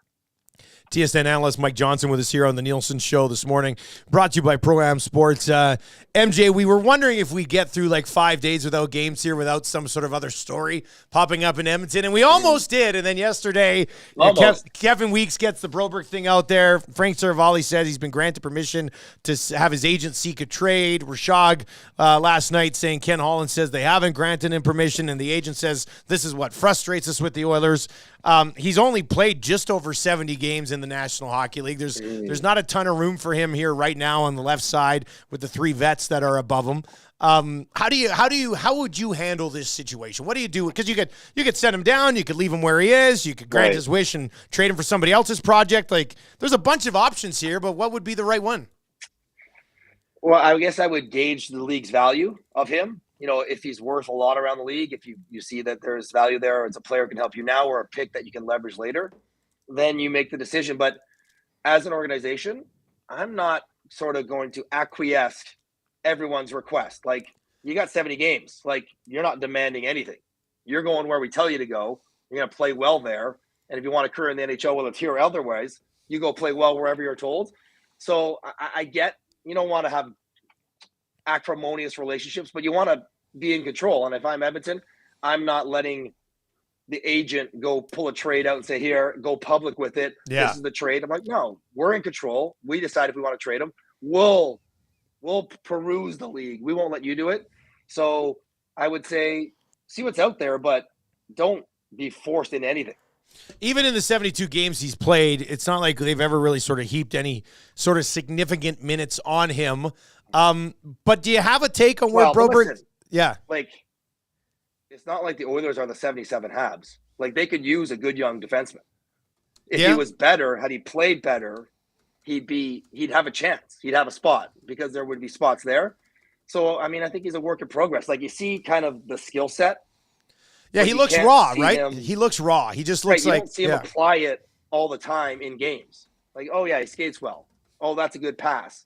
But you don't see it all the time. So it's like he's inexperienced. Like he's raw. He's got to get better, older, stronger, and then he might have a spot. But I guess he hasn't shown enough to sort of have the juice to be like, I want to trade, get me out of here. You know, and people be clamoring all over themselves to get him. So, he's still a project. Do you think it would be best for him to go play 23 minutes a night in the American League right now still? So, from a player development, yes. Yeah. From a pocketbook, no. Like, players never want to get sent to the minors. They want to play in the NHL. They want to, even if they're not playing, they'd rather be in the NHL. But I think if he's not going to play a lot, and you can send him up and down without waivers, not risk anything, then you want him there playing penalty kill, playing the power play, play tons of minutes, and get the reps that he's not getting at the NHL. One more on the Oilers, and we'll talk about the Hughes game last night with all three brothers contributing there. We've had a lot of discussion over the last 5 days about, the Oilers have been linked to searching for a goalie and all that stuff. And Jack Campbell's interesting because when he got sent down, and he's played, his numbers aren't great in the American League either. But when he got sent down, his numbers were even slightly better than Skinner's. And now Skinner's numbers have improved. Right. The team in front of him is playing better than they were when they had Campbell and Skinner here before. Would you give Campbell another look behind a group that seems to be more sound defensively before pulling the trade? the trigger on a trade just to see, or have you already kind of made the decision that it's got to be somebody else? I would be hesitant. Yeah. I guess. Because the games are so important, right? Like, it's tough. It's right. And if you go down that road, it feels like it's because you were not able to pull off the trade. Yeah. Because I don't think they're trading for a first rounder, top prospect kind of goaltender. They're trading a mixed bag kind of goaltender. Good guy, but whatever. Not first rounders, not top prospects. So I would be inclined to see if I could do that before I bring back Jack Campbell. Now, understanding that, it's easier, it's better for the organization if Jack Campbell can do it, right? Better for him to be back in the NHL on that contract doing it. But, I'm leery of a goaltender rediscovering their game in the American League after 2 weeks. Like, he got lit up for 4 games. He's been better for 4 games. The Oilers have been better for 4 games. Like, that's not really enough given where the Oilers are to risk running him out there for another half dozen games before you decide what's up. the total in the game last night was set at 7 for the 3 Hughes brothers going at it. Crushed that, ended up with 11 goals. The Canucks stormed back.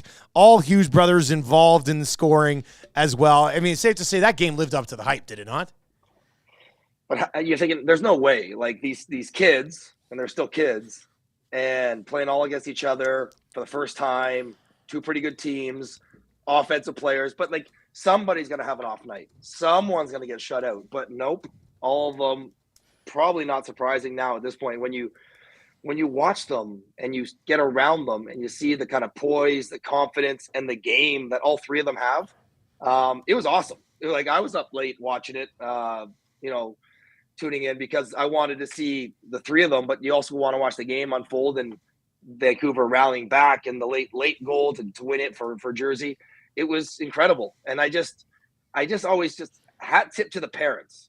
Yeah. Not just because the kids are good at hockey, but like, they're seemingly well-adjusted, sort of mature, sort of supportive of each other, in a kind of a healthy relationship with each other and the game of hockey and their parents, which might not be easy given how great they all are. If you're starting a franchise today, would you go with Jack or Quinn?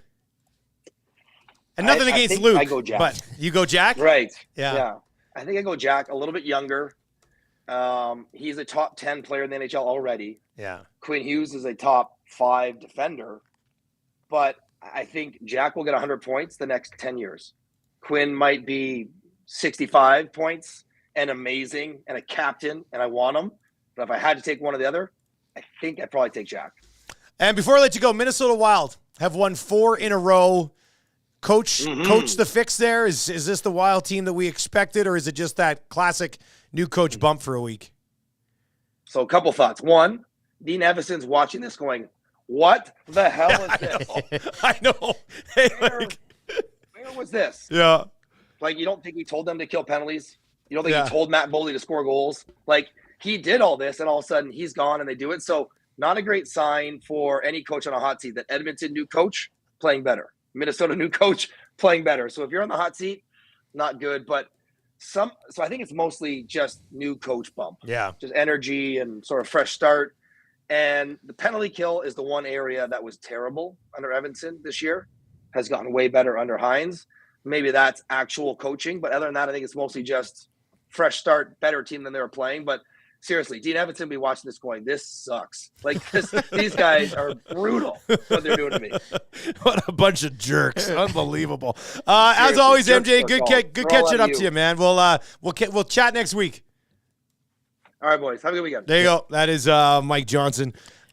He is usually on Fridays, but he's joining us here on Wednesday, working the Leafs-Sens game, I think, on Thursday nights. The Wild, in their 4 wins, 15-5, they've outscored the opposition. What was the expected goals for? Beat the Flames last night. They're in Vancouver tomorrow before playing the Oilers Friday. So this is one of those back-to-backs. That's a back-to-back spot. New coach bump, be damned on your back-to-backs, right? Like, you can take your new coach bump and you can shove it. Yeah. That's what you can do there. So that's pretty good, going through the Canucks buzzsaw and then coming here Friday, I guess, from an Oilers perspective in terms of the opponents. 780-218-9999. And once again, Mike Johnson, brought to you by our wonderful partners over at Pro-Am Sports. The Oilers are winning again. Christmas is looming. I mean, if you're looking to get some Oilers stuff for any of your loved ones or even your enemies, you can find it at Pro-Am. Visit them online at proamsports.ca. D. White in the nasty chat says, Dusty, Kulak played right D with Montreal. Why not play Broberg on the left side with Kulak over on the right side and see how he does, or send him down to Bakersfield? Sitting him for weeks and playing him 8 minutes is not good development. Well, maybe he doesn't want to. Going back to the whole yeah, the I 70s. mean, here they are. They find themselves in this situation with Philip Broberg. We dove into right at the top of the show in the 6 o'clock hour. We can circle back around to it here for a little bit. We do have Wyshynski and Macala on the way after the 7:30 sports update for Park Mazda. So make sure you stick around for that. We're going to get your cool bet hotline of the day here as well. So we'll go there and take a look at this Oilers game tonight against the Carolina Hurricanes. But, I mean, here are your options with Broberg. One, you give in to him wanting a fresh start and you trade him likely for somebody else's project in a similar way, I would think, or a bottom six forward who's cheap.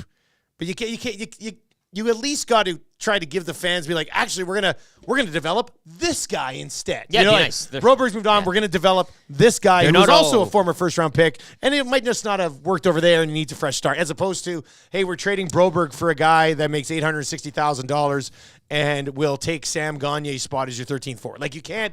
I don't think you can do that. So that's out the window. But can you trade him? So will you trade him for somebody else's project? Would you try to package him in a bigger deal to try to move out the Jack Campbell contract? I think that's kind of highly unlikely. Would you leave him where he's at right now and mix him in sparingly? And I don't like them in the 7 D-man setup right now. Simply because, Desharnais is a bit of a liability. And Broberg, when he's in, is a bit of a liability. So I don't know why you would dress 2 guys who are liabilities when you could only dress 1 and run 12 forwards up front. So he's either going to continue to be healthy scratched or, get in and play 7 minutes. And he doesn't want that. So, but you know what? And to be honest with you, that would suck. No, I mean, as a player, that would suck. Especially because coming into this year, it was supposed to be kind of a big year for him, right? It was like, okay, here we go. Broberg's time to shine. Or you send him down to the American League and he goes and is your number 1 defenseman in the American League, and you play him a ton, and you hope it continues to sort of develop here for Philip Broberg. So, I mean, ladies and gentlemen, those are your options. What would you do with them? 780-218-9999, or hit us up in the nasty chat as well. Smitty the Welder says he would send him to the minors. I don't know what to do with this guy. I mean, it's honestly, you know what the most frustrating part of this is that there's mixed signals coming out of the organization. Where Saravalli is saying that the agent has been granted permission to seek a trade and there's interest out there, and then Ken Holland telling Rashog that no, we didn't grant him permission to seek a trade. But I find the agent's remarks the best because this is kind of the. This whole process is what we've been trying to, this is, and again, I don't know if anybody's surprised at all this coming out. This is just kind of par for the course here. Guys, Broberg is a great asset to the Campbell trade. You need to get out of that Campbell contract. That one in from Mark this morning. Rip City Step, obviously. Move him to the wing. My man. Rip City Step always have solutions for moving people to the wing. Hey, wanted to pass along our thanks once again. The 6 o'clocker lager continues to just be an absolute monster to the point where I don't know if I've seen Sobeys do this before with any sort of beverage, but Sobeys yesterday was posting spreadsheets on which locations had 4 packs left. Addresses. And there weren't many Edmonton area locations on there. It was mostly like, well, actually, my mom, when I was talking to him last night, my mom called her friend in Cochrane and said, you need to go get us some of this. So she sent out the call down to southern Alberta, central Alberta. Rocky Mountain House, and Stettler, Grand Cache. Now, there's the one place in Sherwood Park that had a ton. I don't know how that happened. That must have been. There was the Safeway Liquor Sherwood Park Mall, and then there's also the Sobeys Liquor Nottingham. Yeah, Nottingham had 120. Sherwood Park Mall had 7 units left. Yeah. I think those are the only 2 in Sherwood Park. But this is what you've created. The AM Nasties, the Edmonton Sports Talk supporters, you've created a monster with the 6 o'clocker lager to the point that the liquor store where is exclusively at, which has dozens and dozens and dozens and dozens and dozens of locations across the province, are having to post spreadsheets of where it is available, and are also having to go to where they've posted it's available in Calgary, load those up, and drive them back to Edmonton just to get them here, which is insane. Scott Subaru just putting on the KMs, hey? Well, yeah. Down, up. Like, Scott doesn't have a big vehicle. Like, Scott should be driving a cube van right now with the amount of stuff that they have to move around. Now, I did get an update yesterday from Cam at Alley Cat. Says we've brewed the next tank, hoping to have it for Christmas, New Year's at the latest. So smack dab there in the holiday season, it'll be back out hitting the shelves again, and then Cam and I are going to meet this week and talk about maybe making it a permanent staple in the Alley Cat lineup, which is just, I mean, it's cool to have a beer, and then it's cool to see the beer like sell insanely well so quickly that they want to do another one, another run of it. But then it's really cool to think about, like, forever it would be up in the shelves as the lager from Alley Cat. It's kind of like Broberg, he's up and down. You want to be an everyday player. You want to be that mainstay in the lineup, hey? Yeah, exactly. And that cooler there and have one of the permanent I'll spots. tell you right now, we're not requesting a trade. Not at all. We're not requesting a trade. We have not given permission to our agents to seek other partners. We're patient. It's going insanely well right now. Somebody texted in and said, it's a delicious monster. And yes, it is. It is absolutely delicious. Guys, the Jeff Jackson-Ken Holland relationship is starting to remind me of Pinky and the Brain. What are we going to do today, Jeffy? Don't worry about it, Kenny. You'll find out later on Twitter. What we're going to do today, Brain? The same thing we do every day, Pinky. Try to take over the world. Kenny asks in the accent every day. Like, Jeff, Ken, I told you yesterday. You'll find out later on the internet. But Kenny keeps doing the voice. He just loves the. What are we going to do today, Jeffy? Why are you talking like 7 that? a.m. Yeah, what is going on? Guys, maybe Jeff Jackson granted permission and didn't let Holland know. Yeah, I mean, I probably want to say no, there has to be better communication than that within the organization. But as we laid out in the 6 o'clock hour, man, something's not adding up here. It's not adding up. Frank Saravalli yesterday tweeting out, understand the Oilers granted permission for Philip Broberg's camp to seek a trade, and it sounds like there's been solid interest on the front. To me, that information to Frank comes from the agent. Edmonton isn't interested in getting a pick back. They'd like a player, so you'll likely have to find a player in a similar situation. So that kind of seems like a agent sort of driven information being passed along. And then, I mean, this kind of sounds like it comes from the other side with Rashog later on that said, Ken Holland says he has not granted permission for Darren Ferris to shop a Broberg trade. Holland said, I have not granted permission to Darren to shop Broberg. To which Darren Ferris, his agent, said, this matter reflects both mine and my client's frustration with the Oilers. I am actively collaborating with Ken to address and resolve the issue privately. He states publicly. So here we are. I wish we had timestamps in all these. Like then at 2:32. Yeah. I really want to kind of dig into the times everything was said specifically. You know what we've got on our hands here? We've got a good old-fashioned he said, she said. I know, yeah. Except it's a he said. Yeah. And we don't know who said what. So we'll see where this goes. What would be ideal is that Broberg becomes a defenseman that you used a top 10 pick on, and you can eventually play top 4 minutes with this team. But we want I don't know if that's ever going to happen because they got Nurse and Ekholm locked up. So what are you going to do? Get another Costin. They're not all Costins. I haven't even gone down the road yet of Googling every team's project prospect yet to see who else is out there for $863,000 or whatever it is, right? And I don't necessarily want to do that. You don't want to do that, eh? I don't want to be like, weekend here's project. a list of. Well, somebody else will do it. Yeah. I mean, we'll see it at some point. A list will pop up. Here's other projects around the league that the Oilers might be able to take a look at. You might be able to find a gem, hey? Dust off an old gem. Might be able to. Yeah, they might be able to find a gem out there. Who knows? Who knows what you'll be able to do there? All right, let's get into your cool bet hotline of the day. We do have Greg Wyshynski and Macala coming up in a jam-packed. Have we had 3 guests in 1 hour? This is an EST first. On the Nielson show first, like EST here? This is the most loaded show guest-wise. Oh, and then in the third hour is just jammed with game with day, segments. the whole bit. Christmas. Orange and Blue Breakfast, weekly rankings of power. So many things. So many things. All right, so I'll just get my first look at it here. Edmonton Oilers are slight minus 113 favorites tonight. This is essentially a pick 'em. The total is set at 6.5, and all of our player props are already up over at CoolBets. You can go to coolbet.com. The player props are up. Carolina and the Edmonton Oilers tonight.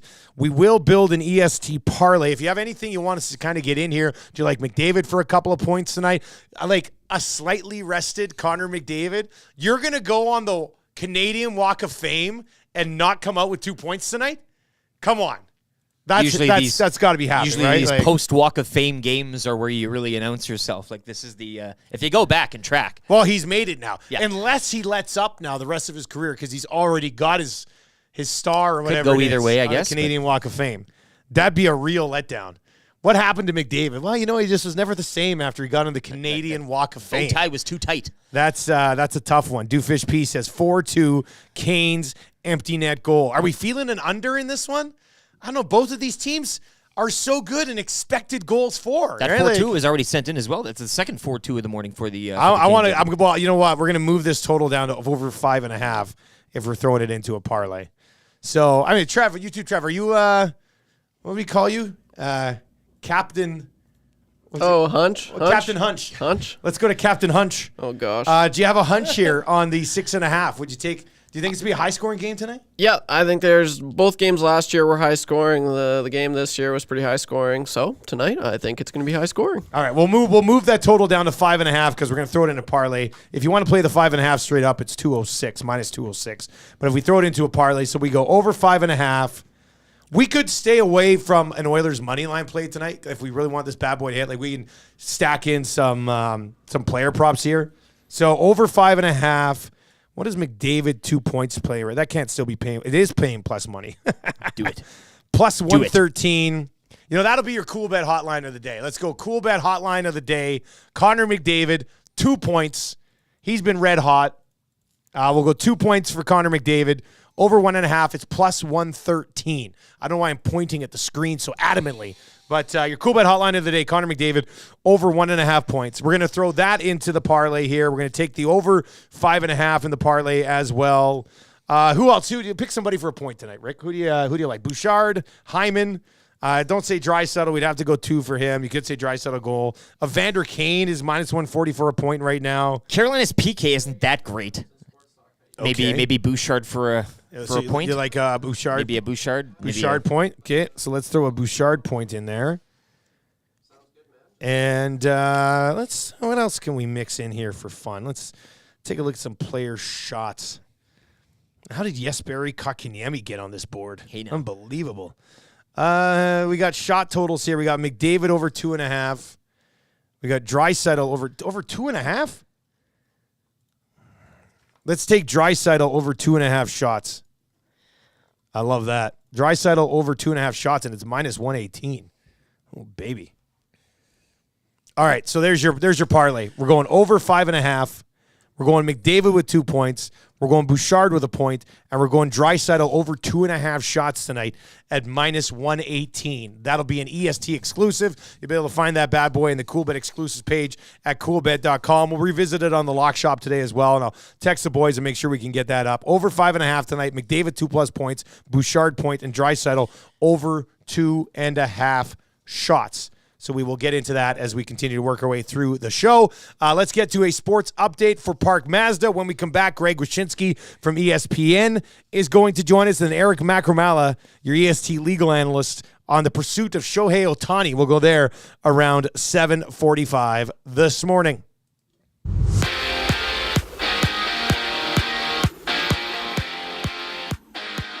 Edmonton Oilers back in action tonight. They'll host Carolina to kick off a 6-game homestand. It'll be one of 4 games around the NHL.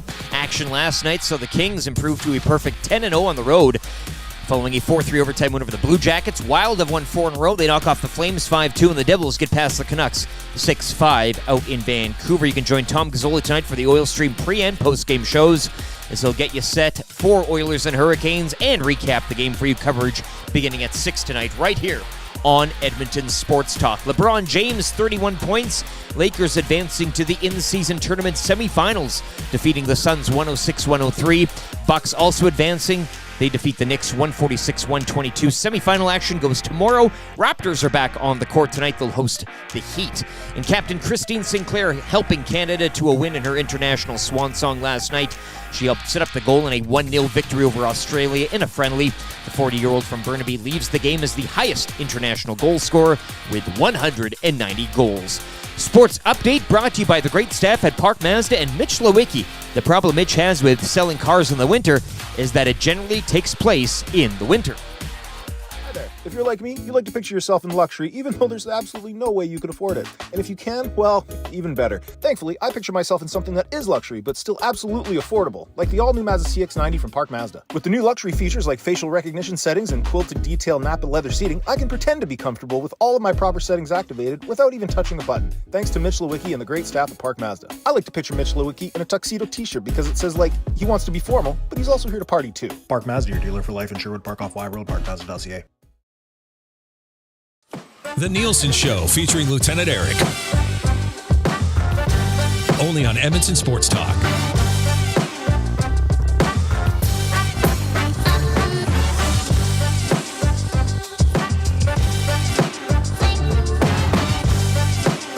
7:32 with the Nielson Show. Thank you very much for being here. Eric Macala on the way. We'll get to some of those Macala intros when he joins us. 3 questions too many, kind of easy trivia, the weekly rankings of power, free advice, orange and blue breakfast, all still to come here as we embark on the second half of the show this morning. You can text us anytime in the Paris Jewelers inbox at 780-218-9999 for your chance to win text of the day for A&W.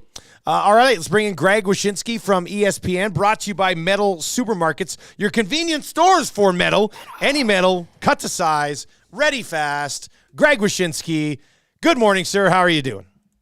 I'm doing well. I hope everybody hit their Hughes brothers parlay last night.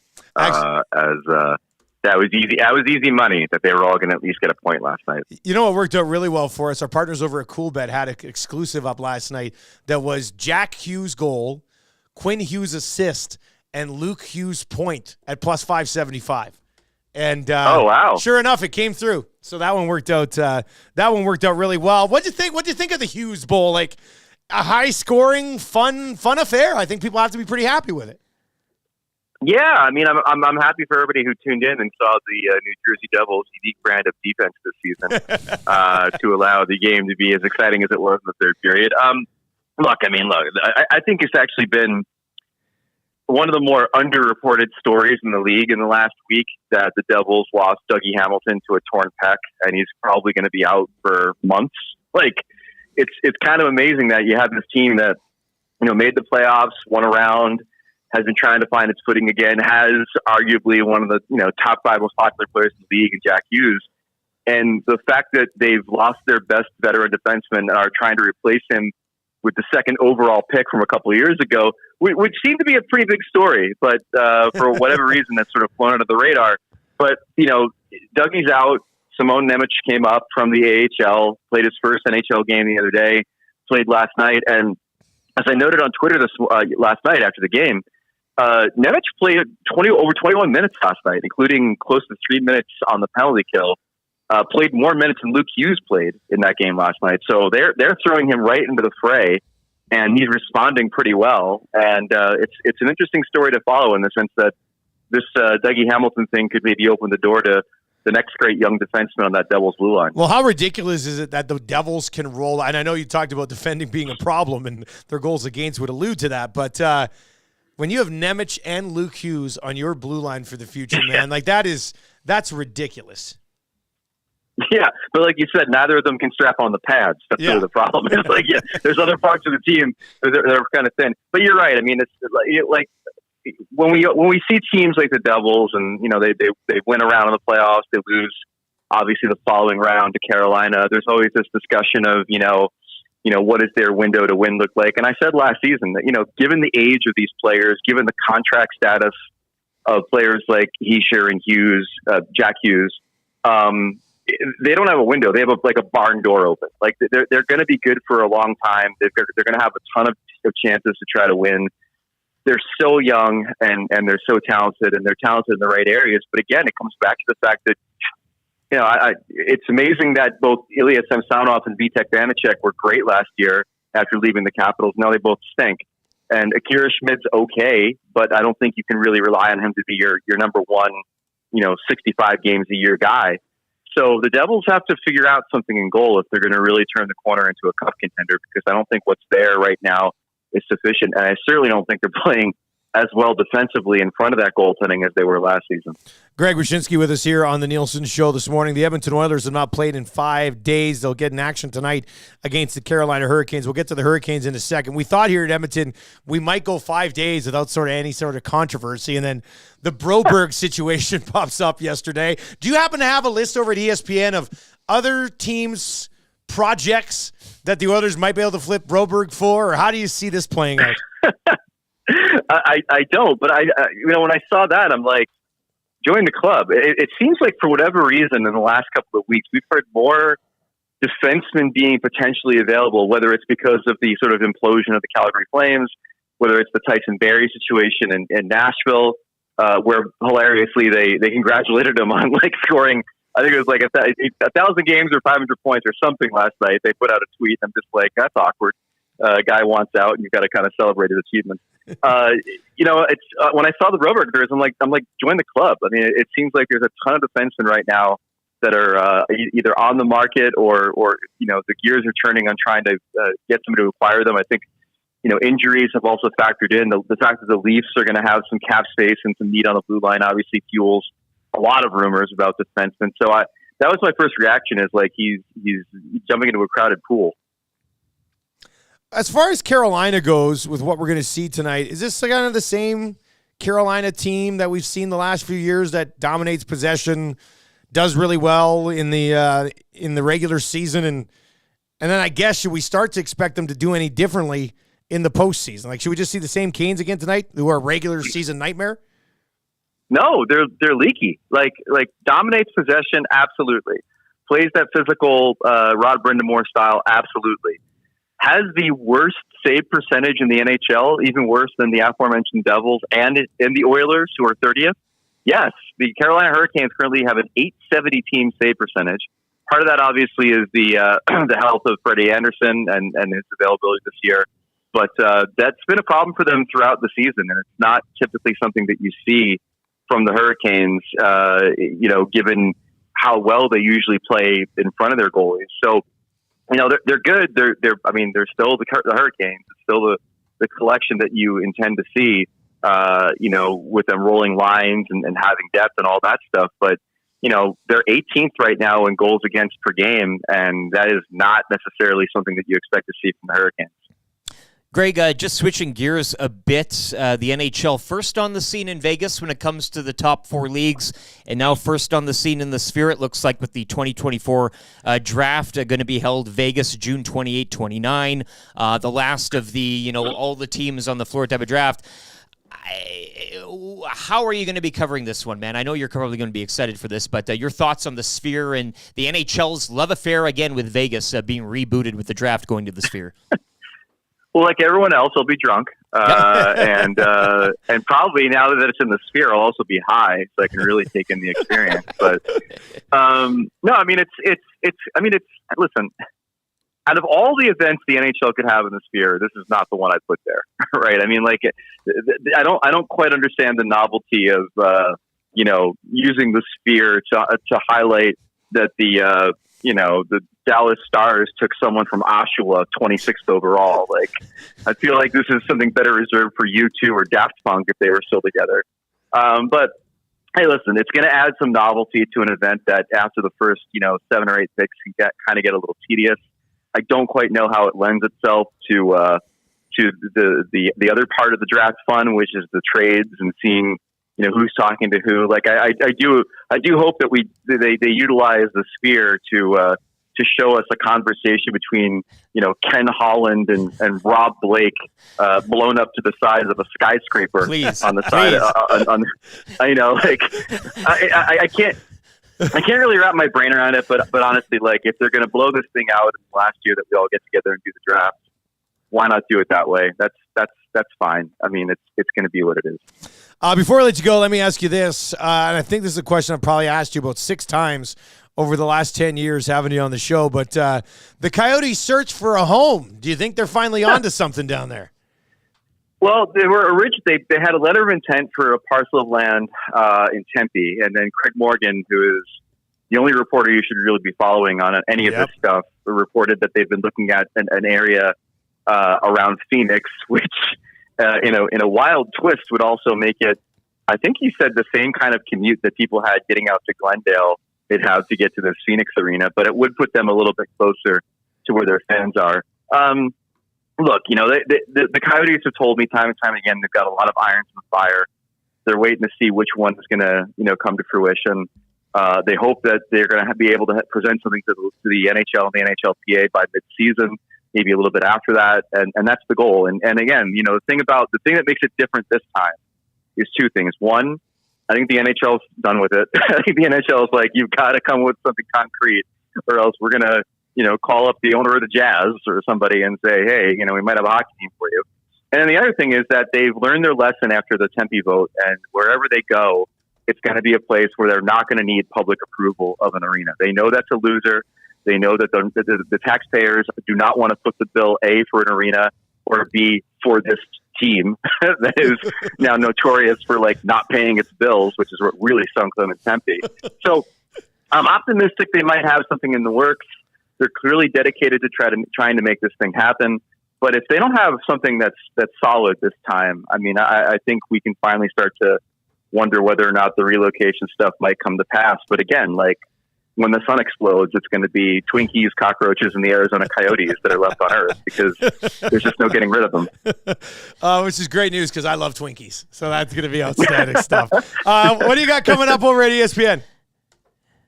Tomorrow is a really big story I've been working on about the Olympics. Okay. About Team USA and about how my friends in Canada might hope that the NHL doesn't go because, folks, we are already fashioning the gold medals around our necks. It is an incredible assemblage of talent with something that Canada wishes they had, which is goaltending. That's a good point, actually. Greg, we'll catch up again next week. Anytime. There you go. That's Greg Wyshynski, brought to you by your convenience stores for metal supermarkets. Any metal, cut to size, ready fast, Southside, West End in Edmonton. Metalsupermarkets.com is where you can find more information on these guys. But yes, your convenience stores for yeah, because the metal, it's a metal guitar. And that's Sphere Draft. Yeah. I do like I'm intrigued. I'm very, very intrigued.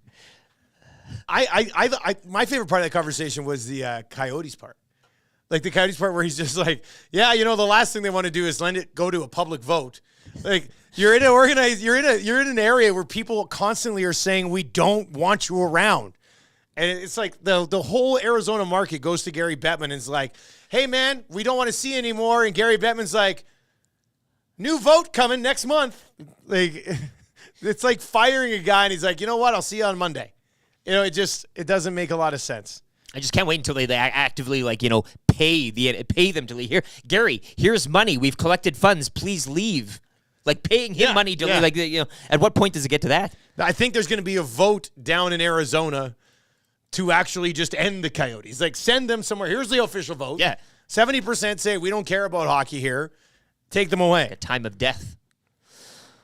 One of my favorite things today is watching Scott Laurie navigating through the nasty chat, telling people he'll drop off 4-packs at different locations with their name on it. Like, nobody has grinded more during this than old Redbeard from Sobeys and Safeway Liquor. Give him which the is Santa absolutely hat. amazing. Yeah. Draft at Sphere is equivalent to business meeting at a movie theater. Yeah. Well, that's like somebody. I think it was Jasmine. Imagine the waste of graphics. They're going to have an NHL. It's just going to sit there, right? Like it's going to sit there. They might have something else that kind of pops up, and this is going to be the same. Wyshynski makes a fair point. Like the Sphere, what's the capacity of the Sphere? Like you're not. And it's not even coming close to being full. 20,000. Yeah. It's a rink. No, it's like a rink. I mean, you probably get. But you're sitting in a weird, like it's like a. Man, it's a Sphere though. People might go just for that experience. Oh yeah, yeah. But so, what's the layout though? Is it like from the videos you see? It's like all the seats are here, and then it's down, and then it's like an the amphitheater. video graphic there. Yeah, so yeah. how do you set up the draft? You're gonna have to. I guess you're gonna have the stage right there, and then you're still gonna have all the draft tables like also right down there as. It feels like I Steve need to Ballmer see comes it out first, and yells but- at you for some sort of Yeah. Microsoft release. Like that's the kind of setting. Everybody's glued on you there. I did like Wyshynski suggesting that you want to see Ken Holland and Rob Blake on the outside of it, like having a discussion. Yeah, like I think that would be quite Ken's the face scene. on the strip, or You something just you just stay in your hotel room. or the whole week it's Bettman's, like overlooking the whole area, right? Like, Yeah, yeah. No, that could be pretty good as well. Eric Macala is going to join us. You sent him the link, right? I just texted him to see if he's good to go. Yep. Yeah. Send him the link. So hopefully Macala pops by, especially since we moved Naylor.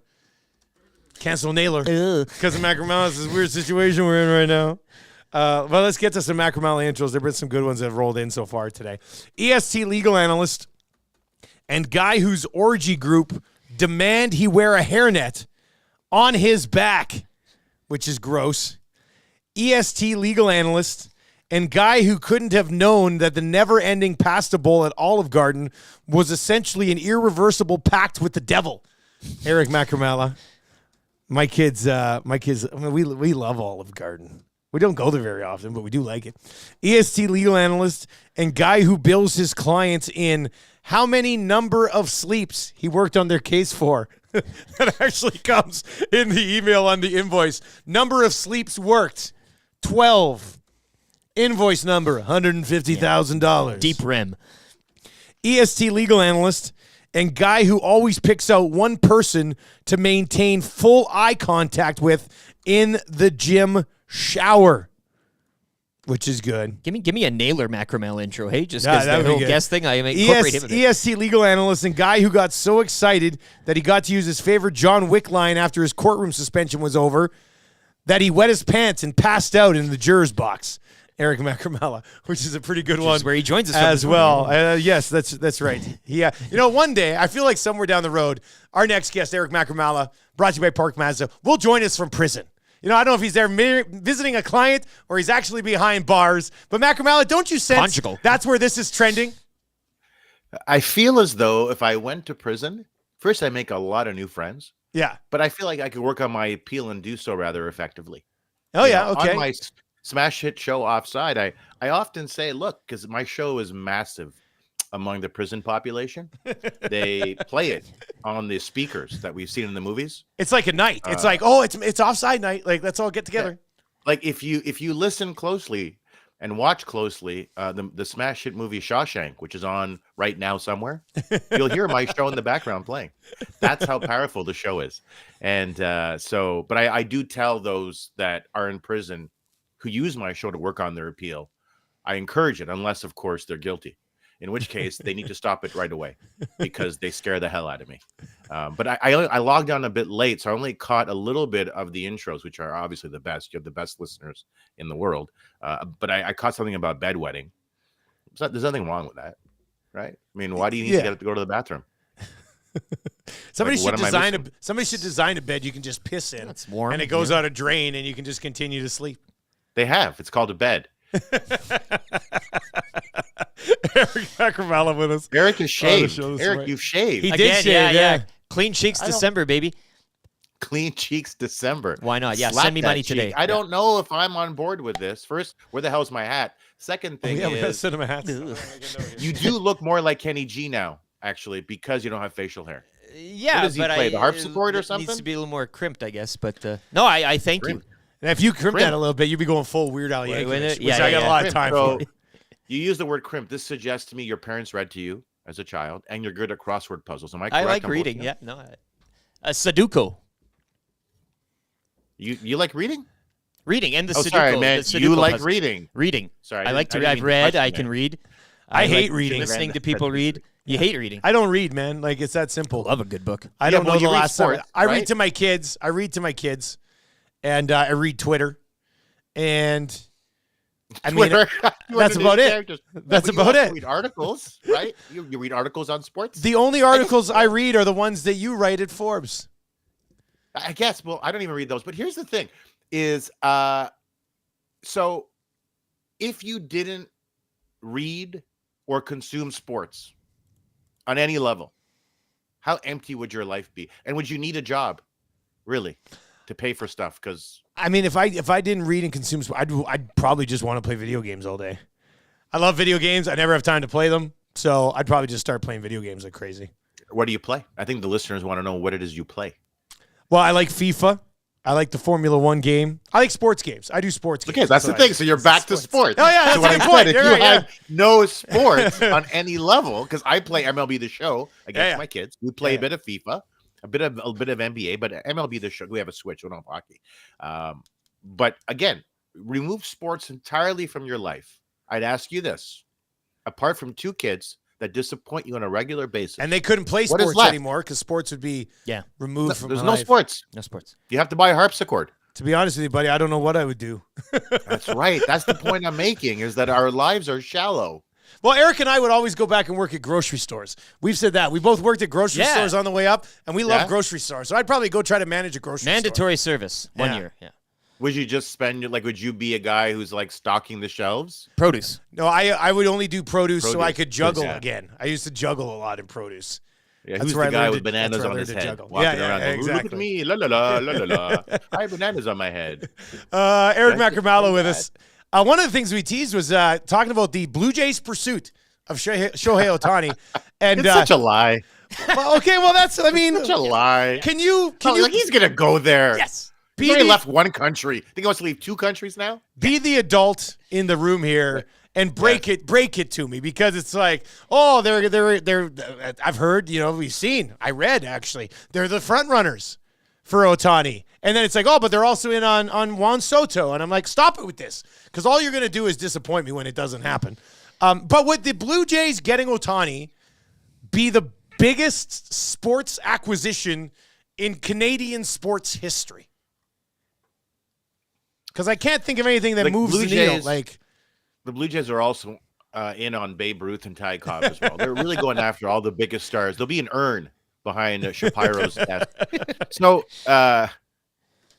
it would be a massissive acquisition. Yeah, it would pale in comparison to the Wayne Gretzky trade, which you're familiar with. But that, I guess, will distinguish it because that's someone leaving, not being acquired, dispatched, not acquired. It would be absolutely huge. But when was the last time you saw any massive star in an American sport say yes to Canada? Kawhi leaving left. He was traded here and he left after a year. Yeah. It's zero. To me, there's zero. You think he'll say, you know what? I think it's going to the Dodgers. He'll stay in the state of California, but go to a really good team that has him insulated, won't expose. There won't be the same spotlight on him. Hey, are you going to be able to pitch again? All that kind of stuff. So to me, the Dodgers make a lot of sense. Maybe the Cubs, because of their short porch.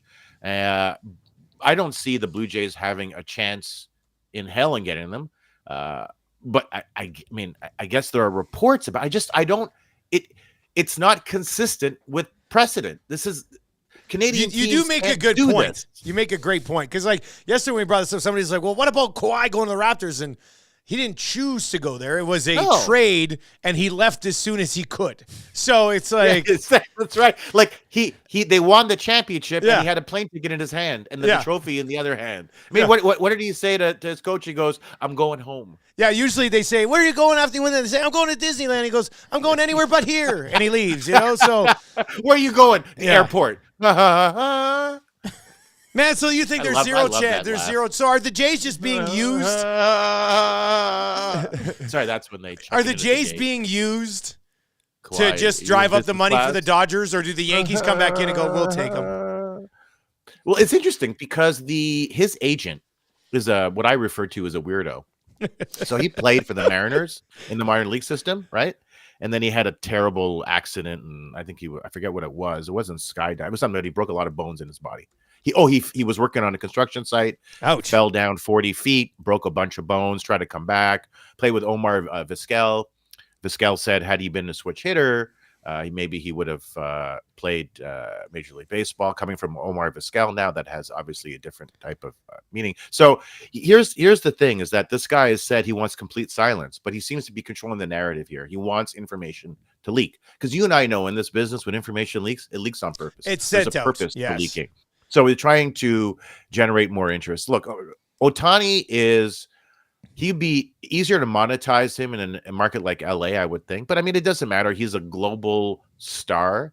The amount of money you'll generate simply by virtue of signing him is through the roof. It doesn't matter that he can't pitch. He can still hit. Bryce Harper was fine, right? With the same type of injury. But even this agent was saying, no, he hasn't had Tommy John. He forced the Angels to be very vague about the surgery that Ohtani got. This guy is controlling everything. I don't trust him. I don't like him. Oh, boy. You are right, though. I mean, whoever's going to give up $600 million to get him, they're going to make so much money having him be a huge part of your brand. It's going to be, I mean, from a global perspective, I don't know how much bigger it can actually get, right?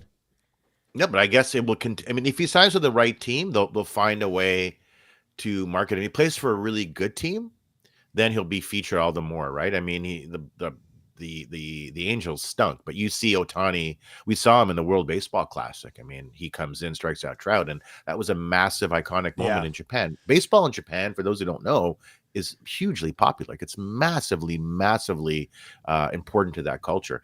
So I don't, man, like, if the Blue Jays sign Ohtani, I'll shave my head.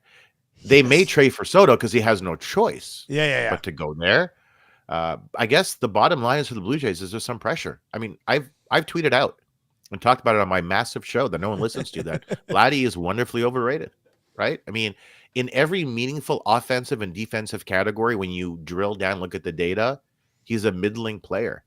The brand exceeds his value. Bichette's the stud on that team. But in 2 years, they can both be gone. This is a team now that is.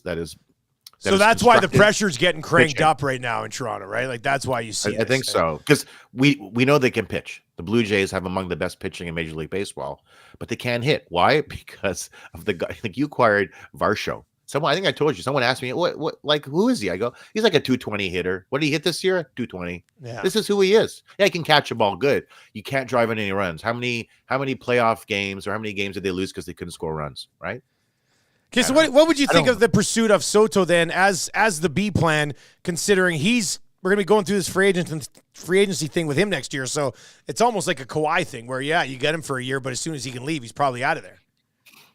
Yeah, I mean, Soto is not going to stay in Canada. I mean, it's just, look, I hate to say it, because we're Canadian, but we see it in the NHL too. Free agents don't really want to come to this country. And for a lot of Americans, although I know Soto is not American, but for those from outside of Canada, coming into Canada is just an entirely different world that they're not accustomed to. So Soto, maybe there's an outside chance. Ohtani, I don't see it, but I guess we'll see what happens. But it'd be fun. It'd be fun to have a stud here, right? It'd be fun. Eric, a few listeners wanted your thoughts on the Dre Greenlaw, Dom DeSandro punch-up from Sunday afternoon. I know the Niners-Eagles game was the one everybody's looking forward to. Game didn't really impress, but that was the battle of the Sunday. Is it both ejected from the game? Does this go anywhere in the legal realm? Will this be a case on a daytime court TV show or something that we can look forward to? Or how did you score that bust up there? Yeah, be on Judge Judy. Shut up and answer my question. Did you punch him? I loved it. That guy, that coordinator for the Eagles is super cool, right? Head of security, Dom DeSandro. Massive man. He's so cool. He just, like, in Philadelphia, he is now a legend, I think, because of that. Will it go anywhere? Yes. I expect that he's going to face some pretty stiff discipline because the NFL looks at these cases and they go, okay, look, this is precedent setting. And if it's a precedent, how do we want to treat it so it doesn't happen again? The whole idea with discipline, unless it's the NHL, is you discipline someone to eliminate that behavior moving forward. The NHL doesn't do that. They just mildly try and discourage it because it's craziness. But I think that's going to be an issue. But legally, no, there's not going to be anything beyond NFL discipline because all these guys are bound by the CBA. Everything has to go to arbitration, yada, yada, yada. Excellent chat, buddy. We'll do it again next week. I love you guys. I love you, man. I love you more than Ohtani, and that's saying a lot because I love him. He's a generational freak. He's the best player of all time. Take care. See you later, man. There you go. That's Eric Macala. Does not like their chances of signing Ohtani. Open up. Take your realism. Yeah, take I know. it. Swallow it. No, I don't want it. Eat it. No, I don't want it. And then also, I see on Twitter today that the Yankees are making progress on Juan Soto. So they had we'll see a where little that deal goes. with the Red Sox last night as well. They're. Oh, boy. Hey. Oh, boy. 780-218-9999. Winter meetings, baby. Hey. Yeah, you got to love the winter meetings. You got to love them. You got to love the winter meetings. Okay, here's what you got to love right now. If you would like to play kind of easy trivia today, get your hands on a gift certificate to Mr. Mike's Steakhouse Casual. You got to fire us a text right now, 780-218-9999. That'll take you into the Paris Jewelers inbox at 780-218-9999. And let YouTube Trev know that you want to play kind of easy trivia today. Trev, pick me. Please, Trev. Pick me for Mr. Mike's. Whatever you got to do. $20. Get Trev's. Nice mustache, Trev. Text Trev at 780-218-9999. He'll pick one of you. You will play kind of easy trivia as the Nielson Show Uninterrupted continues to roll along here on EdmontonSportsTalk.com and on TuneIn and on YouTube and anywhere else you get your content. You'll be able to listen to us. Maybe you're listening on the podcast later in the day, which is like a time travel thing on Apple Podcasts or Spotify or wherever you're getting these. 780-218-9999. How about this for a third hour? 3 questions too many. Kind of easy trivia. Weekly rankings of power. Free advice for the slumlord Damon Bunting. Orange and blue breakfast for Mobile One to get you set for the Oilers and the Hurricanes tonight. Don't go anywhere. Third hour is absolutely jam-packed. Let's get to a sports update for United Sport and Cycle. And for that this morning, we go back to Lieutenant Eric.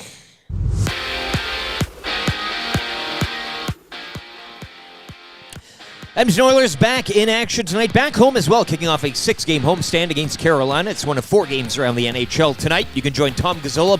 He'll have your Oil Stream pre- and post-game shows. Coverage beginning at 6 tonight right here on Edmonton Sports Talk. Action last night. The Wild have now won 4 straight. They defeat Calgary 5-2. Devils get past the Canucks 6-5. And the Kings improve to 10-0 on the road with a 4-3 overtime win against Columbus. LeBron James led the way with 31 points. The Lakers punched their ticket to the in-season tournament semifinals with a 106-103 win over the Suns. Bucks joining them in the semis as well. They tear apart the Knicks 146-122. Semifinals action goes tomorrow. The Raptors are back in action tonight. They host the Miami Heat. Captain Christine Sinclair leading Canada to a win in her international swan song last night. She helped set up the goal in a 1-0 victory over Australia in a friendly. The 40-year-old from Burnaby leaves the game as the highest international goal scorer with 190 goals. Sports update for United Sport and Cycle, a 4th-generation family-owned and operated business in the heart of Old Strathcona. United's been supporting hockey in our community for over 95 years.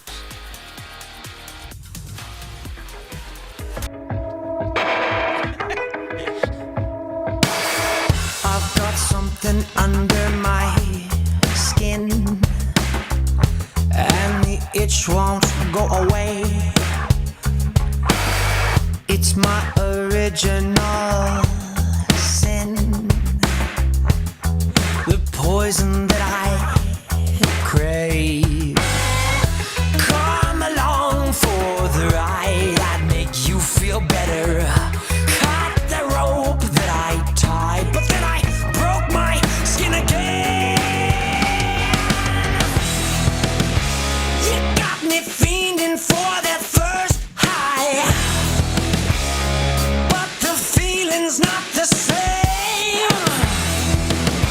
You got me stealing, killing, I die, just to feel you in my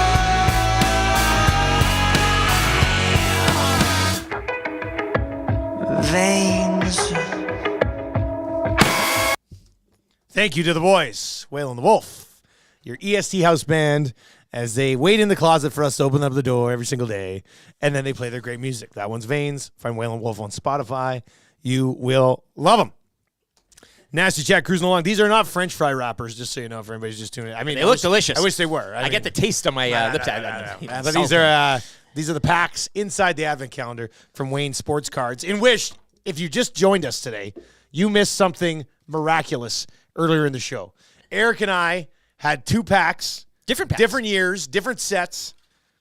You had the 21-22. I had the 2021. So we both only opened 1 pack, and we both pulled the Elvis Merzlikins cards.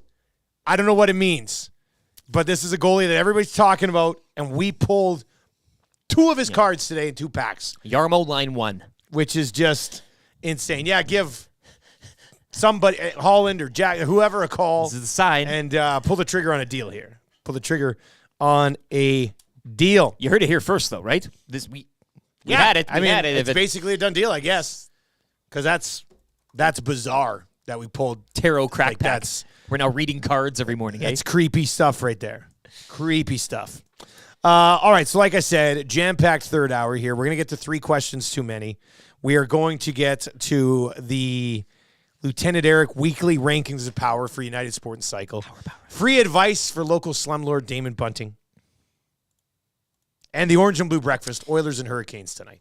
And then the wrap for William Huff. Like, this is a ridiculous hour. We got lots to go, lots to do. So let's start with a little kind of easy trivia. Who's playing today, man? Today we have Gordo.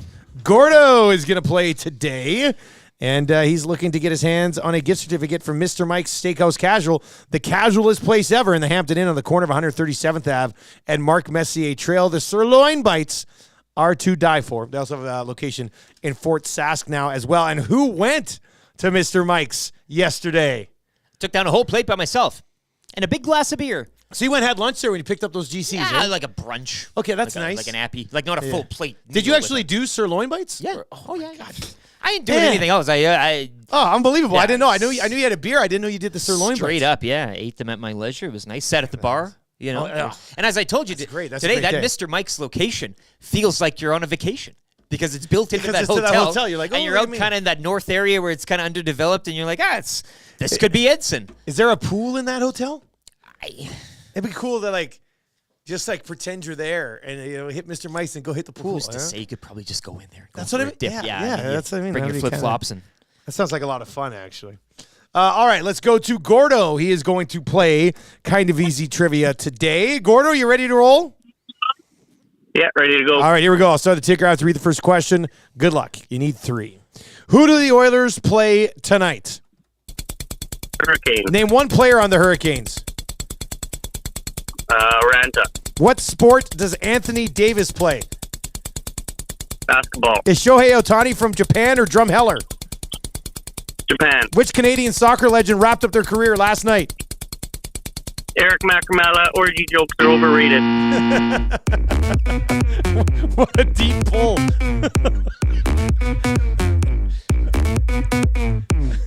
My name is Julius, and I'm your twin brother. I've been looking forward to this moment my whole life. Excuse me, but I was just taking a shower. Tell me a little bit about Vincent.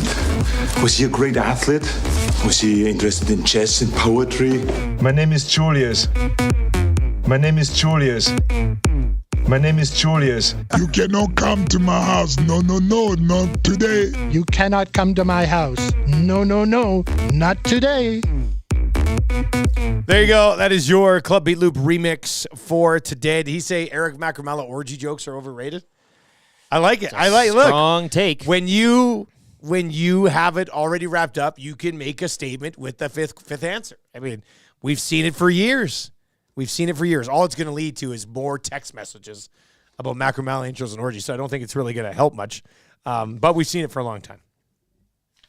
All right, let's get into 3 questions too many as this crazy busy hour continues. Also, shout out to everybody who was there to support Christine Sinclair as she wrapped up. Was it 43,000 or something like that? Yeah, I mean, it was amazing. Absolutely incredible crowd. CS place. And she was in on the goal. Yep. She was in on the goal, which, so that was then nice in to see soccer, as well. too, when you want people to kind of like, you get subbed off at that time, kind of mid-second half. Yeah. You've got the game, and then it gives you a moment to exit the pitch. Everybody gets to applaud you. So that was even done right. Again, just a perfect night for her family, and everybody involved.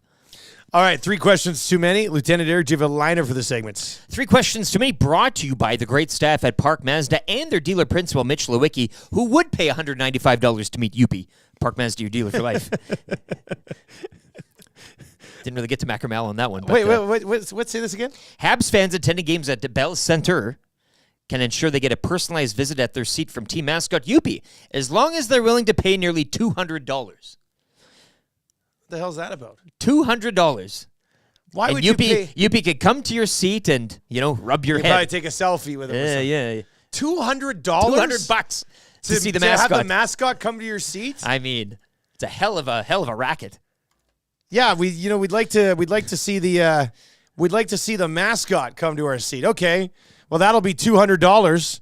That is a hell of a thing for you to say to me. What the heck? The Oilers brass band is like busking at games. Hey, like is this a fake story? Oh no, this is not fake at all. Can you imagine being at an Oilers game now? Hunter Lynx is not Youppi. No, he's not there yet. He hasn't established himself like that. But can you imagine paying $200 to have Hunter the Lynx come by your seat and be like, "Hey, fist me, pump it up"? Like, come on, man. Well, the initiative, Dusty, it's called the Fur on Demand package, and it promises a brief visit and photo session. So, please tell me 100% of the proceeds from this goes to some sort of charity. He comes to your seat. He brings confetti, a personalized sign, and a gift bag of Youppi merchandise. So there is some details of perks. I mean, that's nearly getting you up to the $200, I'd say. Hey, confetti. Who sits around and goes, "We got to monetize the mascot"? Times are tough, right? As Penner's Pancake says, "Lick rust." Drive Henday, Youppi. Yeah. That seems weird to me. Whether he's a legend or not, $200 when you've been getting your picture with mascots for free for that's kind of the forever issue. for all time. Why would you pay $200? That's Surveyor Brett. $200. How lewd. This is not Tombstone Tuesday, but that works. That works as well. That works as well. That's pretty good. That's pretty good. All right, Twitter account. You have a Twitter account. It's at Lieutenant_Eric. You can follow on Twitter and at YEG Sports Talk. That's the Edmonton Did we Sports get to the Talk account. 4600? Yeah, let's just get a. We needed like 9. 4601. There we go. Perfect. Mission accomplished Sitting again. good. Sitting pretty. Hey, if you're watching on YouTube at any time, give us a sub on YouTube as well. We're Get a closing like in as on well. 6,100. Yes. So yeah, give us a sub. Doesn't take a lot of your time. You can turn notifications on. You can have them off. Doesn't matter, but we would appreciate the sub. It would go a long way for us over here at Edmonton Sports Talk, and give us a follow on Twitter. Let's get in 3 questions for Park Mazda here. Question number 1. Guys, with Sinclair calling it quits, who takes up the torch as Canada's greatest female athlete now? Well, I mean, it's Brooke Henderson, isn't it? I mean, Brooke Henderson's one of the best in her sport. By default now, She's yeah. like one of the all-time young great, now working her way. Like, I think it has to be Brooke Henderson. The age, she's got a lot. She's done a lot already in her young life. So yeah, you just expect it to continue, barring any sort of unforeseen circumstance. Like, she's been the best female athlete in the country for a few years now, and now with Sinclair, even better than Sinclair at the end of Sinclair's career. But now that Sinclair, is kind of calling, I guess, if you wanted to officially pass the torch, if the torch hadn't already been passed, it's being handed to Brooke Henderson. From soccer to golf. Yeah. Honorable mention to Penny Alexiak. Yeah, Alexiak. I good mean, one, too. that's always the tough one with the Olympic athletes. Yeah, right? yeah, 'Cause it it's is. like They only get there. they pop up in the conversation at like World Championships or Olympics, and you're like, oh yeah, we totally forgot how dominant Penny Alexiak was, and then she gets in that conversation forever. Good job, YouTube Trev. That's a nice poll. And then in 2 years away from an Olympic year, you're like, oh, yeah, okay, that's good. That's good. There's I like always that. CBC Sports Saturday. Yeah. There's Some pool in always Greece that CBC you're, Sports Saturday, so that's good as well. JSM says people throw away $200 at games all the time. They'll just spend it on UP instead of food and beer. Yeah, it's like 2 beers. But you shouldn't have to spend it on the mascot. If you want to get your picture taken with a mascot, you should get your picture taken with a mascot for free. That's what they are. They're the mascot. But now you can do 2. You can have expensive UP and then UP's younger mascot who's free for the kids. Now you can create a whole family of UPs and then have price tiers. No, not happening. Look at the card game. Guys spend lots of money to get autographs and stuff. Like, that there's going to be a guy sitting in his seat, wrong side of 50 by himself, having a UP visit once a period. He's dropping close to $1,000 each game. Just have UP come over to him. It's going to happen. Not so much for the kids, but... some love for Summer McIntosh in the nasty chat as well, as far as the dominant Canadian female athlete. So keep those suggestions rolling. That's a good question. Leilani Fernandez as well, the tennis realm. Yeah, that's a good one as far as youth goes. And that's a good one. So you can keep those rolling in as well. Hey guys, $200 sounds like a lot, but remember, Alberta is actually paying for it. Ooh. That's a political joke. Careful now. That's hilarious. All right, question number 2. Do you guys see Broberg as a standalone trade or a toss-in on a Campbell deal? What's more likely? Well, now you're asking if a Campbell deal is likely, and we're thinking, we said yesterday, right, you want to have a look-see before you initiate any sort of... I prefer the look-see before pulling the trigger on a deal. Maybe hope that that's the case. So maybe right now, 8:16 Wednesday morning here, I would say if you're asking between the two, I'd say a standalone. But now if Campbell comes back up and we have a look-see or whatever, and then then I could see him being a part of a package. But right now, today, at this time, standalone. I think as of if we have to answer this question at this very moment, I would say it's likely a standalone situation. But could evolve into a. Well, you never know. Once deals get thrown around, and then they start to crank up a little bit. But it's probably a standalone situation, and I'm not sure. I don't know. Do they find something? Saravalli said that there is some interest out there in Broberg. So do the others actually find something else that they can turn him into and pull the trigger on something just to kind of move on? But also, I guess the follow-up question here, and we'll get into this on the oil stream today for sure. It's game day against the Hurricanes. If you missed Tales of the North, you can circle back around on that. Maybe we'll do that again and hit the we got lots to get to on the wrap today. Let's just say that. But was this just straight up a bad draft pick? Or do we not know if it's technically a bad draft pick yet? Yeah. Or is it the way that they developed him? Like, did they screw up his development along the way, or was it just a horrible pick? Or you're still in the fact that, hey, let's just sit around and hang on to this guy, and maybe he ends up being a top 4 defenseman for you at some point. I think with the track record of this organization, right, you would immediately go to, it's a terrible pick. However, there's still a lot of time on this individual side, so. What are fans already saying, right? They're kind of gazing into that crystal ball and saying he'll go somewhere else. He'll not have like a Hall of Fame career, but flourish, find himself, turn into a good all-around everyday NHL defenseman. But there is that time factor. There's still lots of time left here. I don't know if this whole episode we saw yesterday, though, in souring his camp, right? That's kind of the danger here. And what did the agents say? This is kind of how things go. Yeah, this is what frustrates us with the Edmonton Oilers. I don't want to hear frustration and all that. So if it is something that you've gone past the brink of no return, then I would just say for all parties involved, the best case is to move on. But again, I understand people's frustration and them going to saying, well, it's a bad pick because this franchise either picks bad or ruins the picks that they do make and the player doesn't turn out. So I don't know. There's lots of time left. But there's no rush on this. No, then there shouldn't be. But again, they take the time, as MJ said as well. You canvass the league, you see what's out there, and then we'll address that when they're done doing that. But whether it's part of a larger pick or moving him out 1-for-1, do you see him just staying? Like, I know the sexy talk this morning is it a big deal? Is it a small deal? Or do you just see this kind of going away now and him just... I think it's... I mean, we saw how Ken Holland played out the Yesa-Puljujarvi thing. And there could be an argument to be made there that probably could have moved him a couple times earlier and got more than a player. Like, he basically got nothing. Yeah. So I think maybe you don't want to wait as long on this one. But at the same time, you can't just give him away. But a different case, too, than Puljujarvi. I think we've seen Puljujarvi, whereas you could argue you haven't seen enough. I mean, Broberg's only played 72 games. Yeah, You don't even technically... If you say you know what you think Broberg is, you're wrong.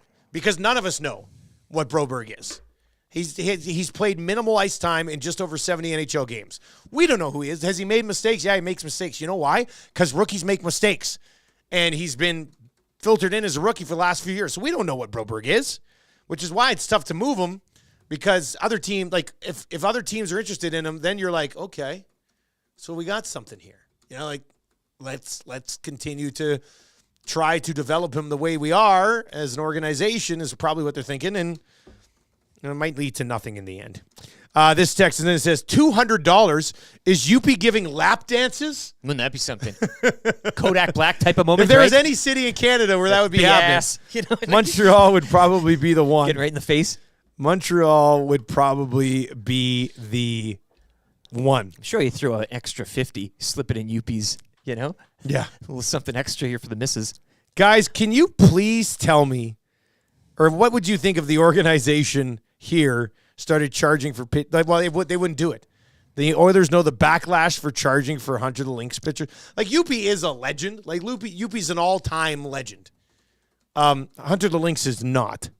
So you're not going to be paying for $200 for pitchers with Hunter the Lynx. I mean, that's just likely not going to happen. Hampton Steve says, Broberg and a third rounder for Monahan at 50% retained. So, there's the other way you look at it. You add to Broberg, so you're moving out two sort of youngerish assets, whether it's a pick and Broberg or whatever in Broberg, and you're trying to bring back a veteran center and maybe something, retained on the other end of that one. Is Macala on today? Text flies in at 8:20. Macala was on at 7:45 today. Yes, just scroll if you're listening on TuneIn. You can catch it on the podcast later. If you go to YouTube, you can just kind of scroll back and see Macala. We talked about the pursuit of one Shohei Ohtani, in which he did say he would shave his head.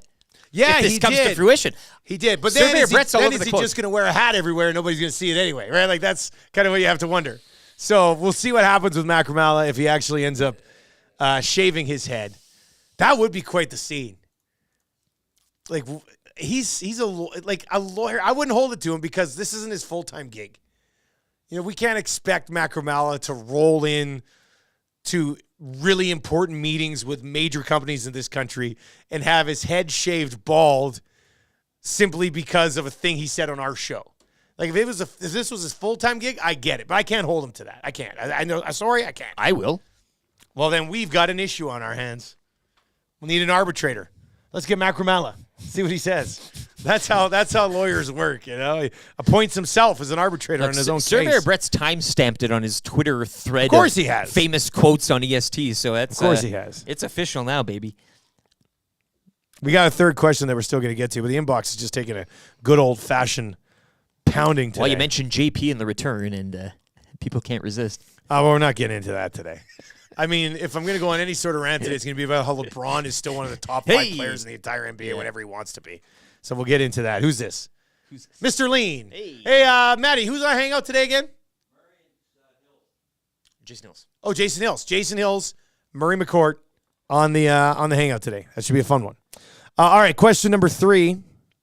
If you guys could pick one place to have the 6 o'clocker lager on tap, where would it be? I mean, we're working on we got some interest out in Fort Sask. My buddy's got a place out there, Potsy's, and then The Shamrock Curling Club has expressed interest. Belsey was texting us late last night. The new Silent Ice facility, they're thinking about trying to get it in their bar down there as well, which will be awesome. But if you could have it on tap in one place, where would it be? I mean, yes, everybody's just going to pick their local, whichever's Well, I was going going to to say my unique basement. answer. Yeah, give me a tap in the basement. You can have one of those home keggers or whatever it is. Yeah.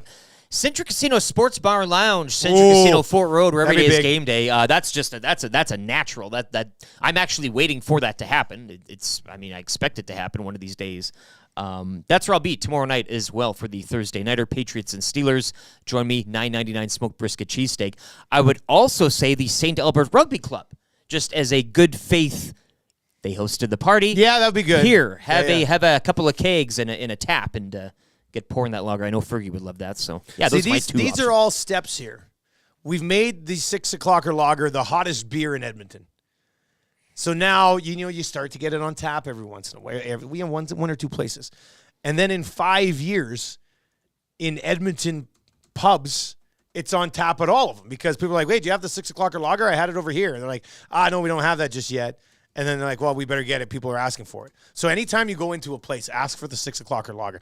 So I'm on that call with my dad and my mom last night. Mm-hmm. And my dad's like, we went to Boston Pizza to celebrate him passing his 20-year certificate. Yes. And I said, oh, okay, cool. Like, that's awesome. And he goes, and I asked if they had the 6 o'clocker lager. And he starts laughing. I'm like, what'd they say? He goes, oh, the lady just said, no, we don't carry that. No, and he goes, I thought she'd be like, what is it? And then I was going to tell the story. And he goes, but she didn't even ask. So I was like, well, cool story, Dad. Hey. He could have said anything there. No, we don't care. Yeah, no, we don't care about that. For me, I would probably have to say. Well, Dean says Rogers Place, we'd be millionaires. I mean, that you my charge God. $200 for a pint of 6 Hunter the o'clocker. Lynx comes and pours and like shotguns 6 o'clocker lager with you. A cool G. That'd be pretty good. Yeah. I look, growing up as a kid, my favorite burger of all time was the classic Mike burger. The fact that we have Mr. Mike's as one of our sponsors on the show still blows my mind. And if I could go to Mr. Mike's and have a beer that is ours, that would be a pretty cool moment. So I guess I'll say Mr. Mike's. A classic Mike burger.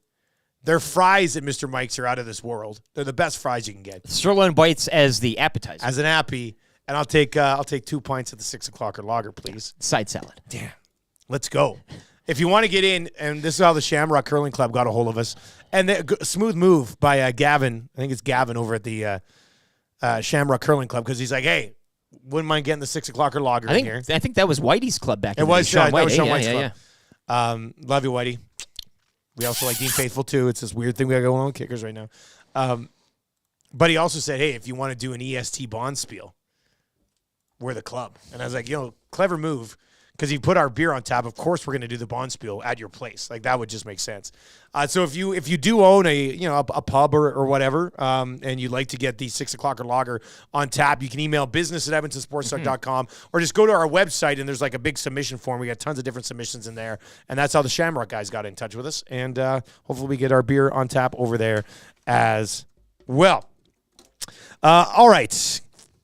Are you ready for the weekly rankings of power? Yeah, let's do this. All right. It's Lieutenant Eric's weekly rankings of power. Let me see here. What do I got here? Weekly rankings of power. Break the party. Yeah.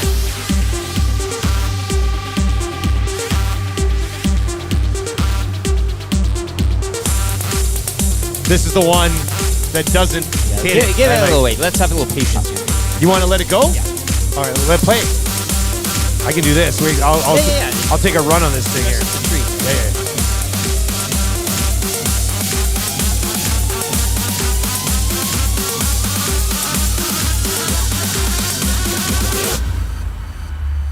Yeah. You're gonna live with me now.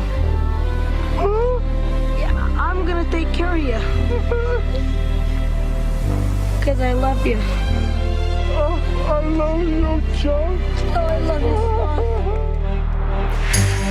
Well, that timed out well, actually. That is a hell of a thing for you to say to me. I'm back, baby! This is... Oh, Yeah, I'm thinking I'm back.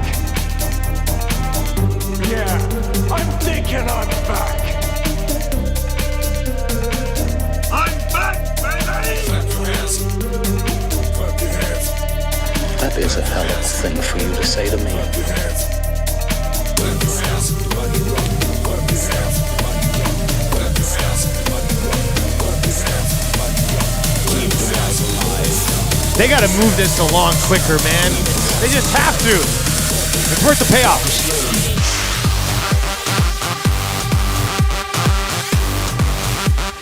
Anyway, all of that to get into Lieutenant's Weekly Rankings of Power. Brought to you by our wonderful partners over at United Sport and Cycle. You need something for an athlete or a sports fan on your list. United has been your Santa's workshop for over 95 years. It's your home of the holidays, man. You got to go down there, go cool little stocking stuffers and stuff. All right, Weekly Rankings of Power, buddy. What do you got? The top 10 worst things about Christmas. Oh, wow. Okay. I like to kind of bring a little positive light most of the time. And we but have a bah humbug here. Yeah, just trying to get this bad energy out of the way early. And on the first day of the 12 days of Christmas, yeah, too. let's get all this stuff out of here. And if you want to play along, again, 780-218-9999. You can text in Paris Jewelers inbox. Anything you want to add to this list or in the nasty chat as well. But those listener curated lists are always just the best. They're fun. They're always the best. They're fun for sure. All right, number 10. Christmas oranges. Whoa. Really? You don't like the Christmas I was orange? going to say the F word, but I freaking hate them. I don't like them at all. Really? I find them disgusting. I find the whole mix of Disgusting. chocolate and orange. You're talking chocolate oranges. I thought you were talking like Mandarin Christmas No, orange. those I really don't care about either. No, I'm with you on the chocolate oranges. Oh, sorry about that. Yes, the chocolate orange. What's the brand? There is a brand. Is there? I know a few Yeah, offshoot and it's the one brands. you slam it, right? The slamming. I hate the whole action of slamming it. Everything is slam it against the wall or something. I don't My like wife loves them. Get them out of here. And She I can just have 'em. can't do it. No, I can't do it, I'll man. send them all over to your house. There's all those Get 'em different flavors of it now. I just can't do it. I can't do like the mint, orange, chocolate. This I'm list- not. Look, from a produce department standpoint, solidarity here. I don't mind the Yeah. I will say this though, having a whole palette of Mandarin oranges and going through them to find out the rotten ones. bad ones. That was an exercise. Yeah, that was a little bit of a pain in the butt. That was. I But earned they were my, also nice because their boxes were so light. It was easy to boom, boom, boom, boom, boom, you boom. could boom, toss just those throw it out things there, around, yeah. Anyway, I like where this list is Yeah, starting. Terry's chocolate orange. That's Yeah, the yeah, one. there it is. I hate Terry. All right, number 9. The existential dread of having to be on over a period of days around family you rarely see. That's true. For some of you, it might be higher on the list. I mean, it's all an act, right? We're all putting on a bit of a show. You kind of, hey, how's the, for myself, for example, going home, seeing family, and then family-in-law, well, in a new job. Oh, new job. Now you have that to talk about. Oh, so that's always so the what go-to. you're doing? What are you doing? What on the internet? Right, like there's that. It's like, oh, that sucks. The big one, man. Take your phone out. Let me show you. Yeah. And then a pair of glasses will be put on. You know how that goes. So I just pushed the button there. I already hate. Why didn't you bring us any of those hats? Man, yeah. Where do I get one of those? This is why the best, like for me, I hate being gone from my wife and kids. Yes. At Christmas with the Spengler. Hate it. However, I don't have to do any other family stuff. Like this year, my parents are coming in. They're going to be here for part of Christmas with Tam, the kids, and they're flying out to Victoria to see my sisters. And then they're going to be back when I get back from Spengler. So I get to hang out with my parents for a bit. And that's it. Like that's the family thing. I don't have to see any like extended family. There's not like that going on. It's actually a nice little setup. So yeah, no, this list is strong.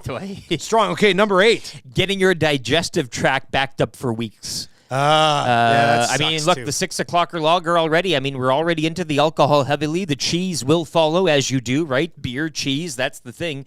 And then, heck, it's sugar, right? Shortbread cookies, gingerbread cookies, you name it, any type of cookies, baking, any type of that stuff. So the sugar, the cheese, and the alcohol all getting together for a big, and then, hey, toss in a shrimp ring if you want. A couple tins of smoked oysters, why not? Shove them all down there. And try to carry on and live your life day to day. It's a very big challenge, especially for those of us who are, over the age of 15. Number 7. The general busyness of it all. And I say this from a consumer point of view, and us We're working already retail. We're already like planned like for the family, and then like we want to do like a Christmas gathering here with the boys. I mean, boys, we're a week. We got like no time. A little over a week. You got a lot of stuff to. There's a lot of stuff to do. But it'll be fun, right? It's fun busyness. It's fun, but it's also like so busy. You don't want to miss anything. You want to cram it all in, and you don't want to miss anything or overlook anything. So I said to Tam last night we were talking, and I said, let's do a Christmas thing on Thursday. And I don't even care what the Christmas thing is because I know she's got like 7 Christmas things on her phone of things that she wants to do, right? We're going to go drive through the raceway and see the lights. We do that every year. Easy. We're going to go to Candy Cane Lane, where you once proposed to your wonderful wife. Yes, I did. We're going to go out to this thing called Glow. I don't even know what it is. It's on the phone. There's something in Sherwood Park that we're supposed to go to for Christmas to go check out because it's cool. Collingwood has like Christmas days this Saturday. So we got to hit that. So we got like 7 checklist things that we have to do, and I'm just picking days. I'm like, okay, Thursday, let's do one of them Thursday. I don't even know what it is. So we get like we'll get in the truck and I'll be like, hey, where are we going? Yeah. What are we doing? So it's something with there's lights, so much. costs money. Yeah. All right, number 6, mall walkers. I know most of you, and again, malls are like a thing of the past. Nobody like, you need the mall anymore. But yeah, I think during this season, even if you hate a mall, you'll find yourself probably spending some maybe popping in some I moments like of malls. minutes. Yeah, so and that's like, fine. I do too. I'm a big fan. But I mean, with this season now, you're getting. It's like the gym. Hey, you hear about this after New Year's. The gym. You go to the gym pre-New Year's. It's only the hardcores. Post-New Year's, all these noobs are rushing in. And I would expect the same with the mall. You get people that walk in the mall every day. It's nice and quiet. You got the background music, whatever. And now all these fresh noobs coming in, they're walking around. And not people not knowing how to walk, walking slow, stopping. It's like these sports and leisure shows. They just stop. You just stop, point at something. Like it's not, we're in a society here, and you want to kind of keep the flow going. You can't just stop and take up the whole. They walk hand in hand like a family. Why you don't need to walk like this? We all see you. We understand you're a happy family. Get to where you need to go. We're not. YouTube Trev is just shaking his head. You right know now. it is. I can't stand slow drivers, but slow walkers. That's like. Oh. I take big steps, so I'm always walking. Pretty fast. I don't know why people walk so slow. Yeah. It's like. Yeah, I don't get. I can't walk slow anywhere I go. I think it's because I'm just very busy, so I always want to walk fast and get things done. But you can't just like walk people slow are just so chill, and they're just like On a now I'm Sunday, like morning, but when it's busy, how can you just kind of? Yeah. Geez, what is this? I got beef. That's what it kind of seems like. Yeah. Give me a jerk. All right, number 5. Going to a Sobeys liquor store and seeing they're out of stock of the 6 o'clock or longer. That could be a thing this holiday season. We're hoping it's not. The next if it is, 2 weeks are gonna be long. Let us know. The second batch gets ready and gets canned and stuff. So. Get in touch with us, and Scott, we'll put him in the mix. We'll figure it all well, out. Even Scott's got to be running out of this stuff. He's getting pretty thin. Yeah. All right, number 4. Start brewing it himself. Dustin going away to Switzerland.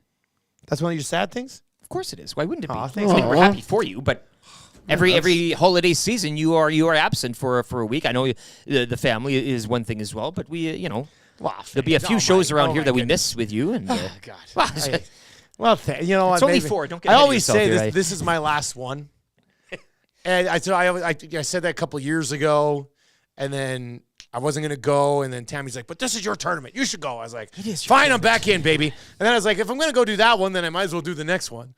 But what am I gonna do? I'm gonna do Spangler forever, I mean, I guess I could do Spangler forever. It's an awesome tournament. But, I kind of want it to lead to something else, too, so, I don't know. We'll keep going. Switzerland is hockey heaven. It's insane. So, every time I get over there, I'm like, why would I never not come back here? It's amazing. Of course. But, plus my arrangement is when I go over there for the flight overseas, I have, like, a pod. It's like, I'm only doing it if I get a pod. Because, 6'5", I'm not going to be jammed into a plane for 8 bloody hours. And being in that pod for 8 hours is one of my favorite 8-hour stretches of the entire year. Like, you can lay right out. It's like the TV's huge. It's insane. So that kind of keeps me going. Safe to say, if the Spangler was in Barrie, Ontario, I would not be doing the Spangler if it was in Barrie, Ontario over Christmas. Okay, fair enough. Nothing against the Spangler, but and nothing against Barrie, Ontario. No, but that would not be a thing. All right, number 3. Trev, driving in a mall parking lot. Oh, yikes. God. And you worked at a bar that was located in a mall.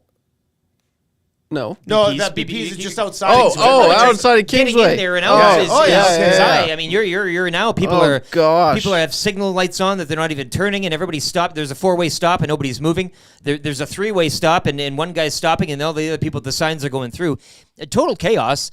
I guess if you want to commit fraud, insurance, that'd be a place to go and get dinged up, and you could blame it on anybody. It's total chaos. I avoid them. In fact, I'm glad that I live so close to the big mall now where I can just walk there instead of driving. That's try look. You park. Try doing it when you're new in a truck. Nope. No. I can't park anywhere at the mall. I'd cancel. I only go to the mall when it's super quiet. I went there yesterday in the afternoon for a bit. Open, parked. It was easy. Sure, yeah. But I can't imagine going there on a Saturday in December. I'm gonna have to park at Wayne's, and then I'll go to Wayne's. I'll probably spend all my money at Wayne's, and I won't even go to the mall. Yeah. So that's a tough spot to be at. All right, number 2. The lack of Christmas specials on television. You're not seeing enough. Is it just me? I You know did what? PVR. I haven't watched one yet. Merry Christmas, Mr. Bean was on last night, which I was lucky enough to PVR. But I just seem to remember. Maybe it's because you age and the world gets a lot more dim, right? The lights don't shine as bright as they were when you were a kid, and everything was all festive and jolly. I just remember December 1, you had every night was like specials, a block of Christmas on like random channels, not just one, but random. Now you're lucky to get like one episode of something per night. Like we do Halloween season. There's horror movies everywhere you look. Netflix, everybody's going, and you can have your Hallmark Christmas specials. It's not what I'm talking about. I don't think you can find the Garfield Christmas special anywhere. It's like Boston Public. Nobody's got the rights to it. Every time I hop on TV, or like not on TV, but on like the smart TV, they're playing this Eddie Murphy Christmas trailer about decorating a house. I'm like, I don't want to see this one. Give me the classics. Yeah, maybe it's a personal gripe, but I just... All right, and number 1. This has been an amazing list. What's number 1? In the top 10 worst things about Christmas, the Blue Jays missing out on Ohtani and Soto. Oh, what a buzzkill. Yeah. The weekly rankings of power brought to you by United Sport and Cycle. If you need something for the athlete or sports fan on your Christmas list, get it done at United. They've been Santa's workshop for over 95 years. We might be running a little bit late into the hangout today. I got to tell you, we got lots to still get to on the Nielson Show right now. It's time to go into free advice. What do you need help with? Orange and Blue Breakfast still to come. The wrap still to come. Hangout coming up at 9 o'clock. But what do you need advice? Text us with right now, 780-218-9999, 780-218-9999. It's brought to you by local slumlord, and nobody loves slum and lords during the holidays more than Damon Bunting. He had this big Christmas party 2 Fridays ago, which he invited us to, but it was like my first Friday home after being gone for all the weekends. And we wanted to do a movie night because we used to do movie nights on Friday, so we didn't go. He But invited he had us- like a Christmas party with like 300 people. It was insane. Us through you. Hey, I didn't Yeah, really well, trickle I think down. it was because of kids. I think it was like a kids thing, so that's probably why.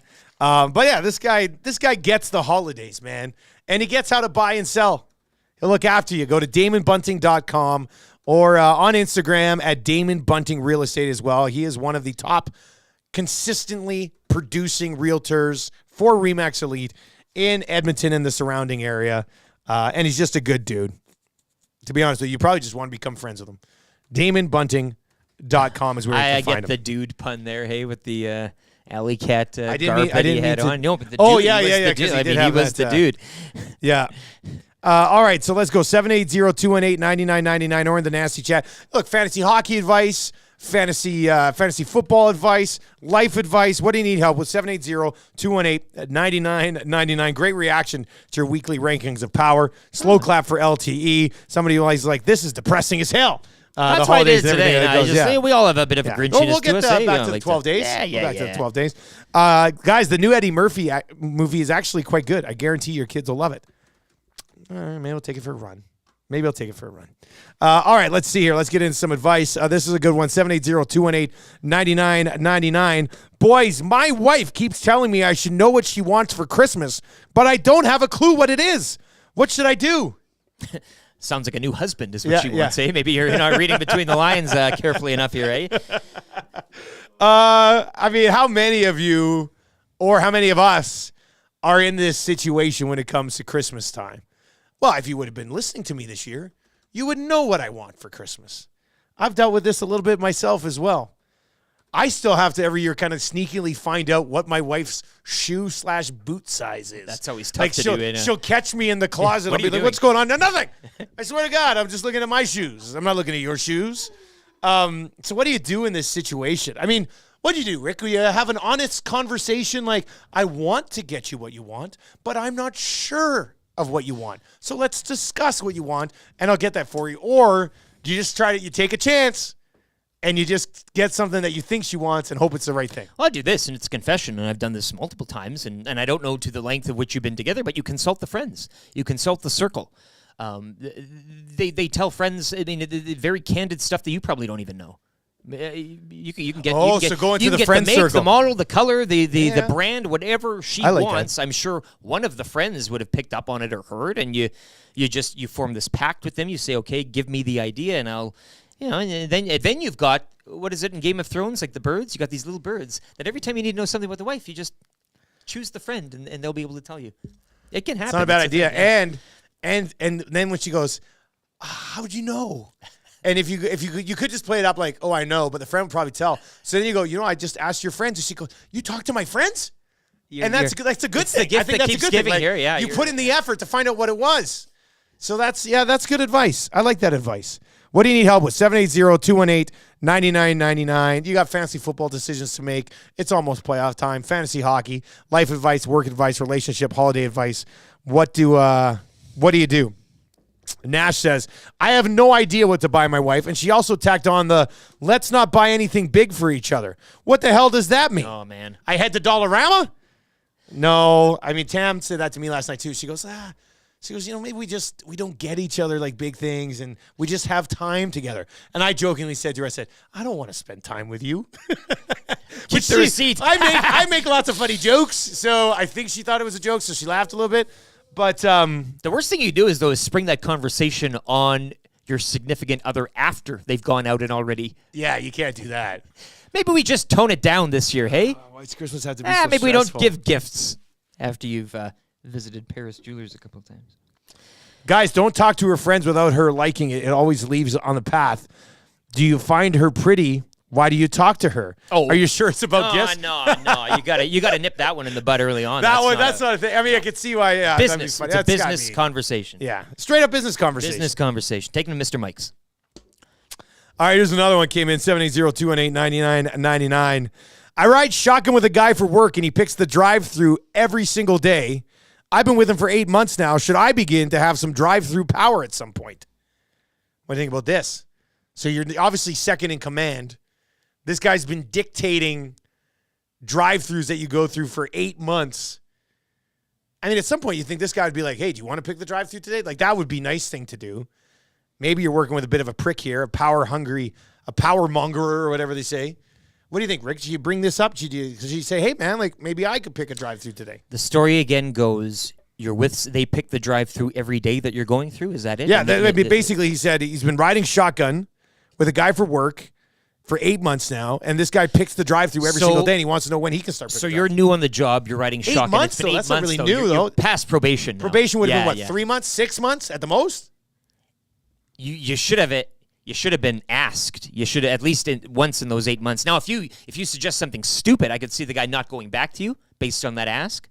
But you should have at least been asked once in 8 months, once in 3 months. I'd quit. Wow. I was going to say, if this is a union, you could file a formal grievance. With your shop steward. You could file a formal grievance with your shop steward. Now, I don't know if shop stewards have that like doctor confidentiality, lawyer confidentiality thing where the shop steward can't like tell everybody that he can't, like whatever you say with him is completely off the record. But I mean, if it's a union gig, you could go to the shop steward. Is it Stewart or Steward? I never know. I like the idea of it being should know. shop steward. HR Daddy would. HR Daddy would know for course. sure. He's on that right now. He has a certificate in human or labor relations and what was the other one? HR, human resources and labor relations. HR Daddy's got a certificate in that. Plus, I mean, he's been representing unions for 20 years too. So, yeah, I hope it's Stewart as well. Shop stew, the old Yes, I'd like to talk to my shop steward. Dustin, buy your wife a smoker. Comes in from Bonnie Doon Ron. Interesting. No, she texted me yesterday and said, you're getting a smoker.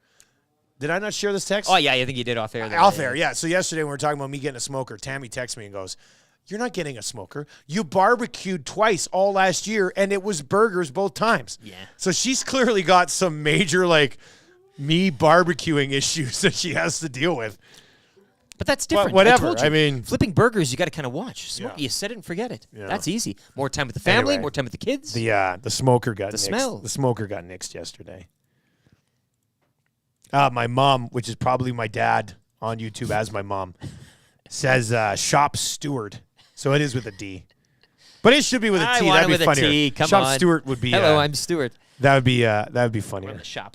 Yeah, smoked burgers are delicious. Joe Balaneski. Yeah. Raise that with Tammy. Smoked burgers, I see. Guys, if I'm giving someone a ride, I'm doing me. You want to go elsewhere? Get a car. So that guy's saying the driver should be able to dictate the. Interesting. Yeah. And Pat in the county says that dude's a prick. Find a new ride. So there you go. That's free advice. Free advice for Damon Bunting, your local slumlord. Nobody slums better than Damon Bunting. www.damonbunting.com. I'm expecting a visit here from Bunting around the office at some point too, which will be Christmas nice. cheer. Hey. All right, let's get into your orange and blue breakfast as the most jam-packed third hour in Nielsen Show history continues. The Edmonton Oilers and the Carolina Hurricanes tonight. You guys, we've got a game. We're going to set it up on the oil stream today. We'll get it betted on the Lock Shop as well. And then, of course, watch for the EST exclusive. That should be up at Coolbet here at some point throughout the morning as well. What did we lock in? McDavid over 1.5 points. The game over 5.5 goals. Bouchard point. Draisaitl over 2.5 shots. Shots. So we got that going for us. Orange and Blue Breakfast brought to you by Mobile One and Blue Water Lubricants. Mobile One and the Edmonton Oilers. One oil, many champions. If you like your oil as lubey as possible, Mobile One is the answer for you. I saw somebody said I think it was last week. They're like, yeah, I've been supporting the boys. I even went and got a Mobile One oil change. I was like, damn it, that's what we're talking about. That's what we're talking. Move the needle. A unit of Mobile One, hey? That would be great as well. Boys. Yeah, exactly. All right, let's get into it. Your projected lineups for tonight: the Edmonton Oilers and the Carolina Hurricanes. Of course, the Carolina Hurricanes coming in off of a loss to the Winnipeg Jets, in which Laurent Brossoit, as they like to say, straight up goalied them. So we'll find out what happens on that front moving forward. The Edmonton Oilers come in at 9-12-1 with 19 points. They currently still sit 7th in the division, 14th in the conference. Playing well kind of got you sort of back in the mix. They're not playing at all, and some of the teams you're chasing actually doing well has not helped them at all in any way. So that's tough. Games in hand, though. They do have a couple That's games what in hand on happens. these I mean, teams. But what are they back? 8 points? 8 points out of a wild card? A wild card, yes, it's 8. 8 this So you morning. got to make up some ground here. With 2 in hand of the Blues. Oilers power play comes in 6th best in the league at 26.6%. Their penalty kill 20th right now at 78.2%, but it has been on fire as of late. On the other side, Carolina, like the Oilers, did have a slow start. They've been going pretty well lately. 14-9-1, 29 points. They're 2nd in the division, 5th in the conference. Their power play 15th in the league at 21.4%, and their penalty kill 1 spot lower than the Oilers at 77.2%. These penalty kills not being great does help us definitely on the over 5.5, which we're throwing in to that parlay. As for projected line combinations, I guess this is what we saw from the Carolina Hurricanes a couple of nights ago. Sebastian Aho with Jarvis and Bunting, Kotkaniemi with Teravainen and Svechnikov, Stahl with Jesper Fast and Martinuk, Jack Drury with Marty Natchez and Stefan Noesen, and then Slavin with Burns, Shea and Pesce. Man, what a blue line. And then Orlov and Chatfield. These two teams, of course, played earlier in the season in Carolina. Just 2.5 weeks ago, and the Carolina Hurricanes winning that game 6-3. As for your Edmonton Oilers, obviously it'll be Stuart Skinner in between the pipes, Connor McDavid with Nuge and Hyman, Leon Draisaitl between Evander Kane and Connor Brown, McLeod Fogle, Matthias Janmark, Hamblin, Ernie, and Derek Ryan / Sam Gagner somewhere in the mix. Darnell Nurse with CC, Ekholm Bouchard, Kulak, and Vincent Desharnais. As for a list of players who aren't tough enough to play the game tonight, who are we looking at? Who are the wins this evening? It's a short list. Dylan Holloway is the guy for the Oilers. Of course, we all know on the IR there. And for the Carolina Hurricanes, clean bill of health. Outside goaltender Freddie Anderson, as MJ pointed out. I mean, depth, forward group for Hurricanes, depth, blue line depth. But it's in the crease there that maybe, as he mentioned, a little shaky. That's a save percentage has not been great on either side of this battle. Yeah, of exploit. 9 combined goals in the game back on November 22nd. Lieutenant Eric, what's your key to an Oilers victory tonight? Well, and you mentioned the special teams numbers as well, and the Oilers' power play here jumping up the charts, 6th right now in the league, 26.6%, and both penalty kills for both teams. I know the Oilers have been playing somewhat better, but Carolina's penalty kill, 21st? So, again, when we're talking about goaltending and the lack of depth in net for the Hurricanes and this Oilers power play that seems to be finding its legs, and the fact these two teams like to kind of track meet it, and the Oilers have been showing offensively, I'll go with the special teams tonight for the Oilers. That man advantage may be making the difference. My game day prediction, I will say, I don't know, boys. Like, I got a little bit of a bad feeling about tonight. Just having not played, like, I won't even really blame them if they kind of come out behind the 8 ball a little bit because they haven't played a game in 5 And given the opposition, with the lines they can roll you, if you haven't played and you come out flat. I mean, I know you said maybe their energy draws the Oilers out, but I don't think you can be surprised, nor shall you be too disappointed if they don't come out of here with 2 points tonight. Looking at this homestand as a whole, we're saying over the 3.5 wins, but tonight might be just one of those nights. You might have to live with that. Let's just roll with the guy and throw some support behind him. He was mentioned in Tales of the North today. I'm gonna go out on a limb here and say Connor Brown scores his first goal as an Edmonton Oiler, officially off the schneid. You heard it here first. But did you have a big prediction for pregame tonight? You're the Save one on it the for heater pregame. Yeah, I'm saving it for pregame. He's the Oracle. I'm on a heater right now. Yeah, YouTube Trev's the Oracle Well, from the maybe. league. Did you ever watch the league? No. Fantasy Football Oracle was this kid who everybody wanted to go to him for advice and stuff. He was amazing. That's me. The Oracle was great. Tonight Trev will give you his official prediction as well. But there you go. That is your orange and blue breakfast. Oilers and Carolina Hurricanes tonight. It's brought to you by Mobile One, the loobiest in the biz. They'll get you taken care of. Mobile One and the Edmonton Oilers, one oil, many champions. And if you're going to get your oil change, may we request that you request a Mobile One oil change because that would be nice. All right, let's get into the wrap for William Huff. If you want your place to look as good as ours, boom, right here. Look how good this place looks. They wrap Rogers. They wrap Commonwealth. They do.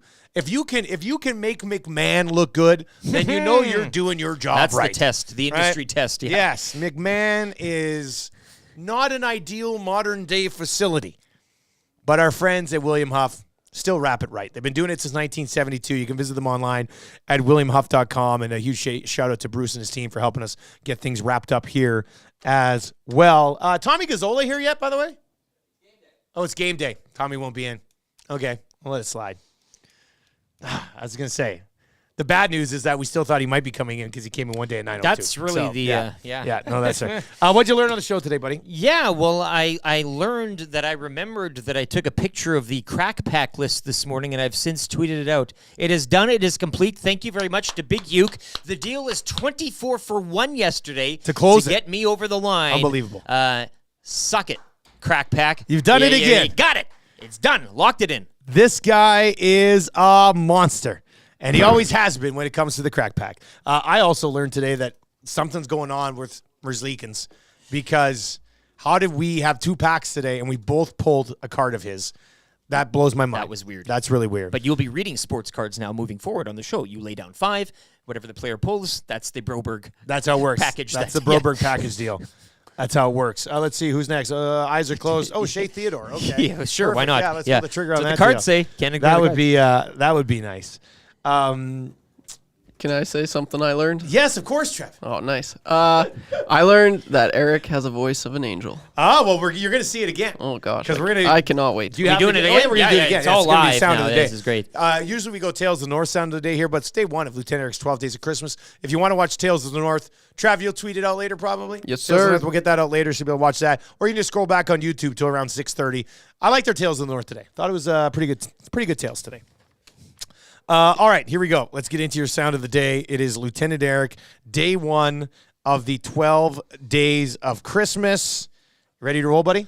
All right. Here we go. 12 Days of Christmas. Here we go.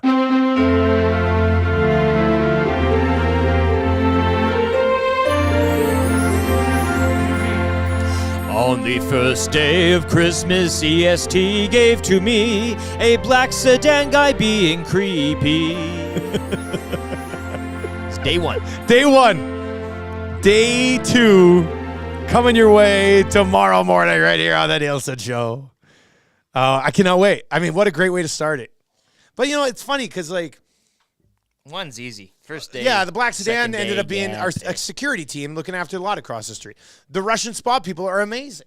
Like, you know, you learn a lot about people. The Russian spot, I bumped into a Russian spot guy yesterday, and he made a joke. He's like, hey, do you want a lighter? Because we were joking about lighters, so they kind of watched the show now. And then he said, hey, when's the Christmas party up in 203? I was like, what? I didn't even know we had to have one, you know?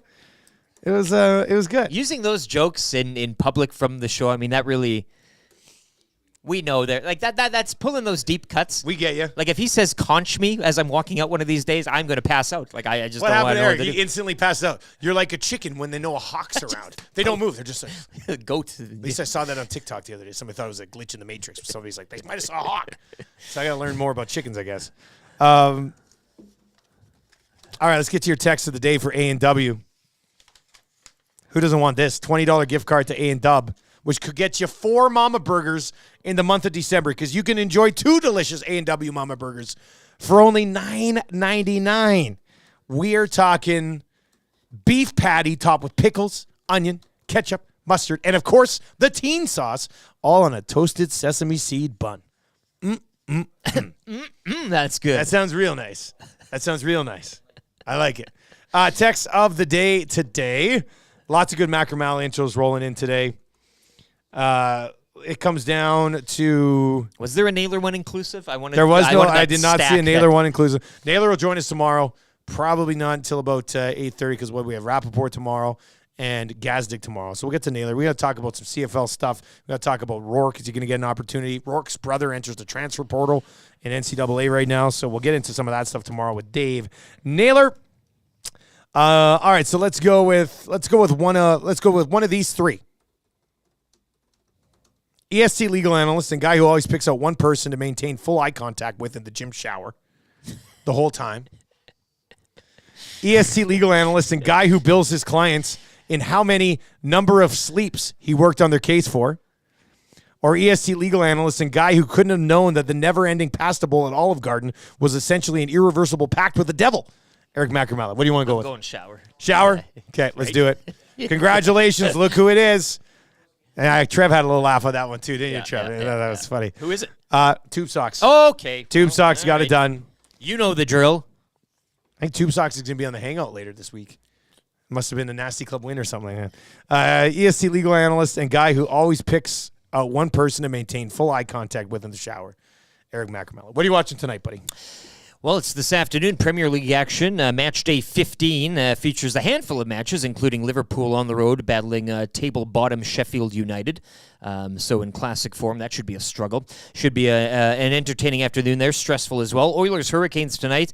What else we got around? One of 4 games, Golden Knights and Blues tonight. That second wild card team that the Oilers are hunting down. Track them down. Go Vegas. Lightning Pens and Stars and Panthers. It's also a tantalizing matchup there. And, I guess Ohtani watch. You know, what time is it? 1:45. Stop half teasing past. us with this. Well, it's... Macala made a great point today. When was the last time in baseball or the NBA that a significant free agent chose Toronto? You're just being negative. And Ohtani's the biggest free agent chase of all time. He's not coming to the Jays. But if he does, Macala is shaving his head. You heard it here. No, we're not going to force somebody to do anything with their hair. So, but for charity. Can't do it. Can't do it to the guy. All right, that is going to do it for us. Hangout's coming up. Jason Hills, Murray McCourt, in with Matthew Awanek today on the Hangout. It is a game day. Tommy will be down at the rink lurking around on a game day, and then he'll join us on the oil stream today at noon. And then Tommy will have your pregame show. What is it, 6 o'clock tonight, Trev?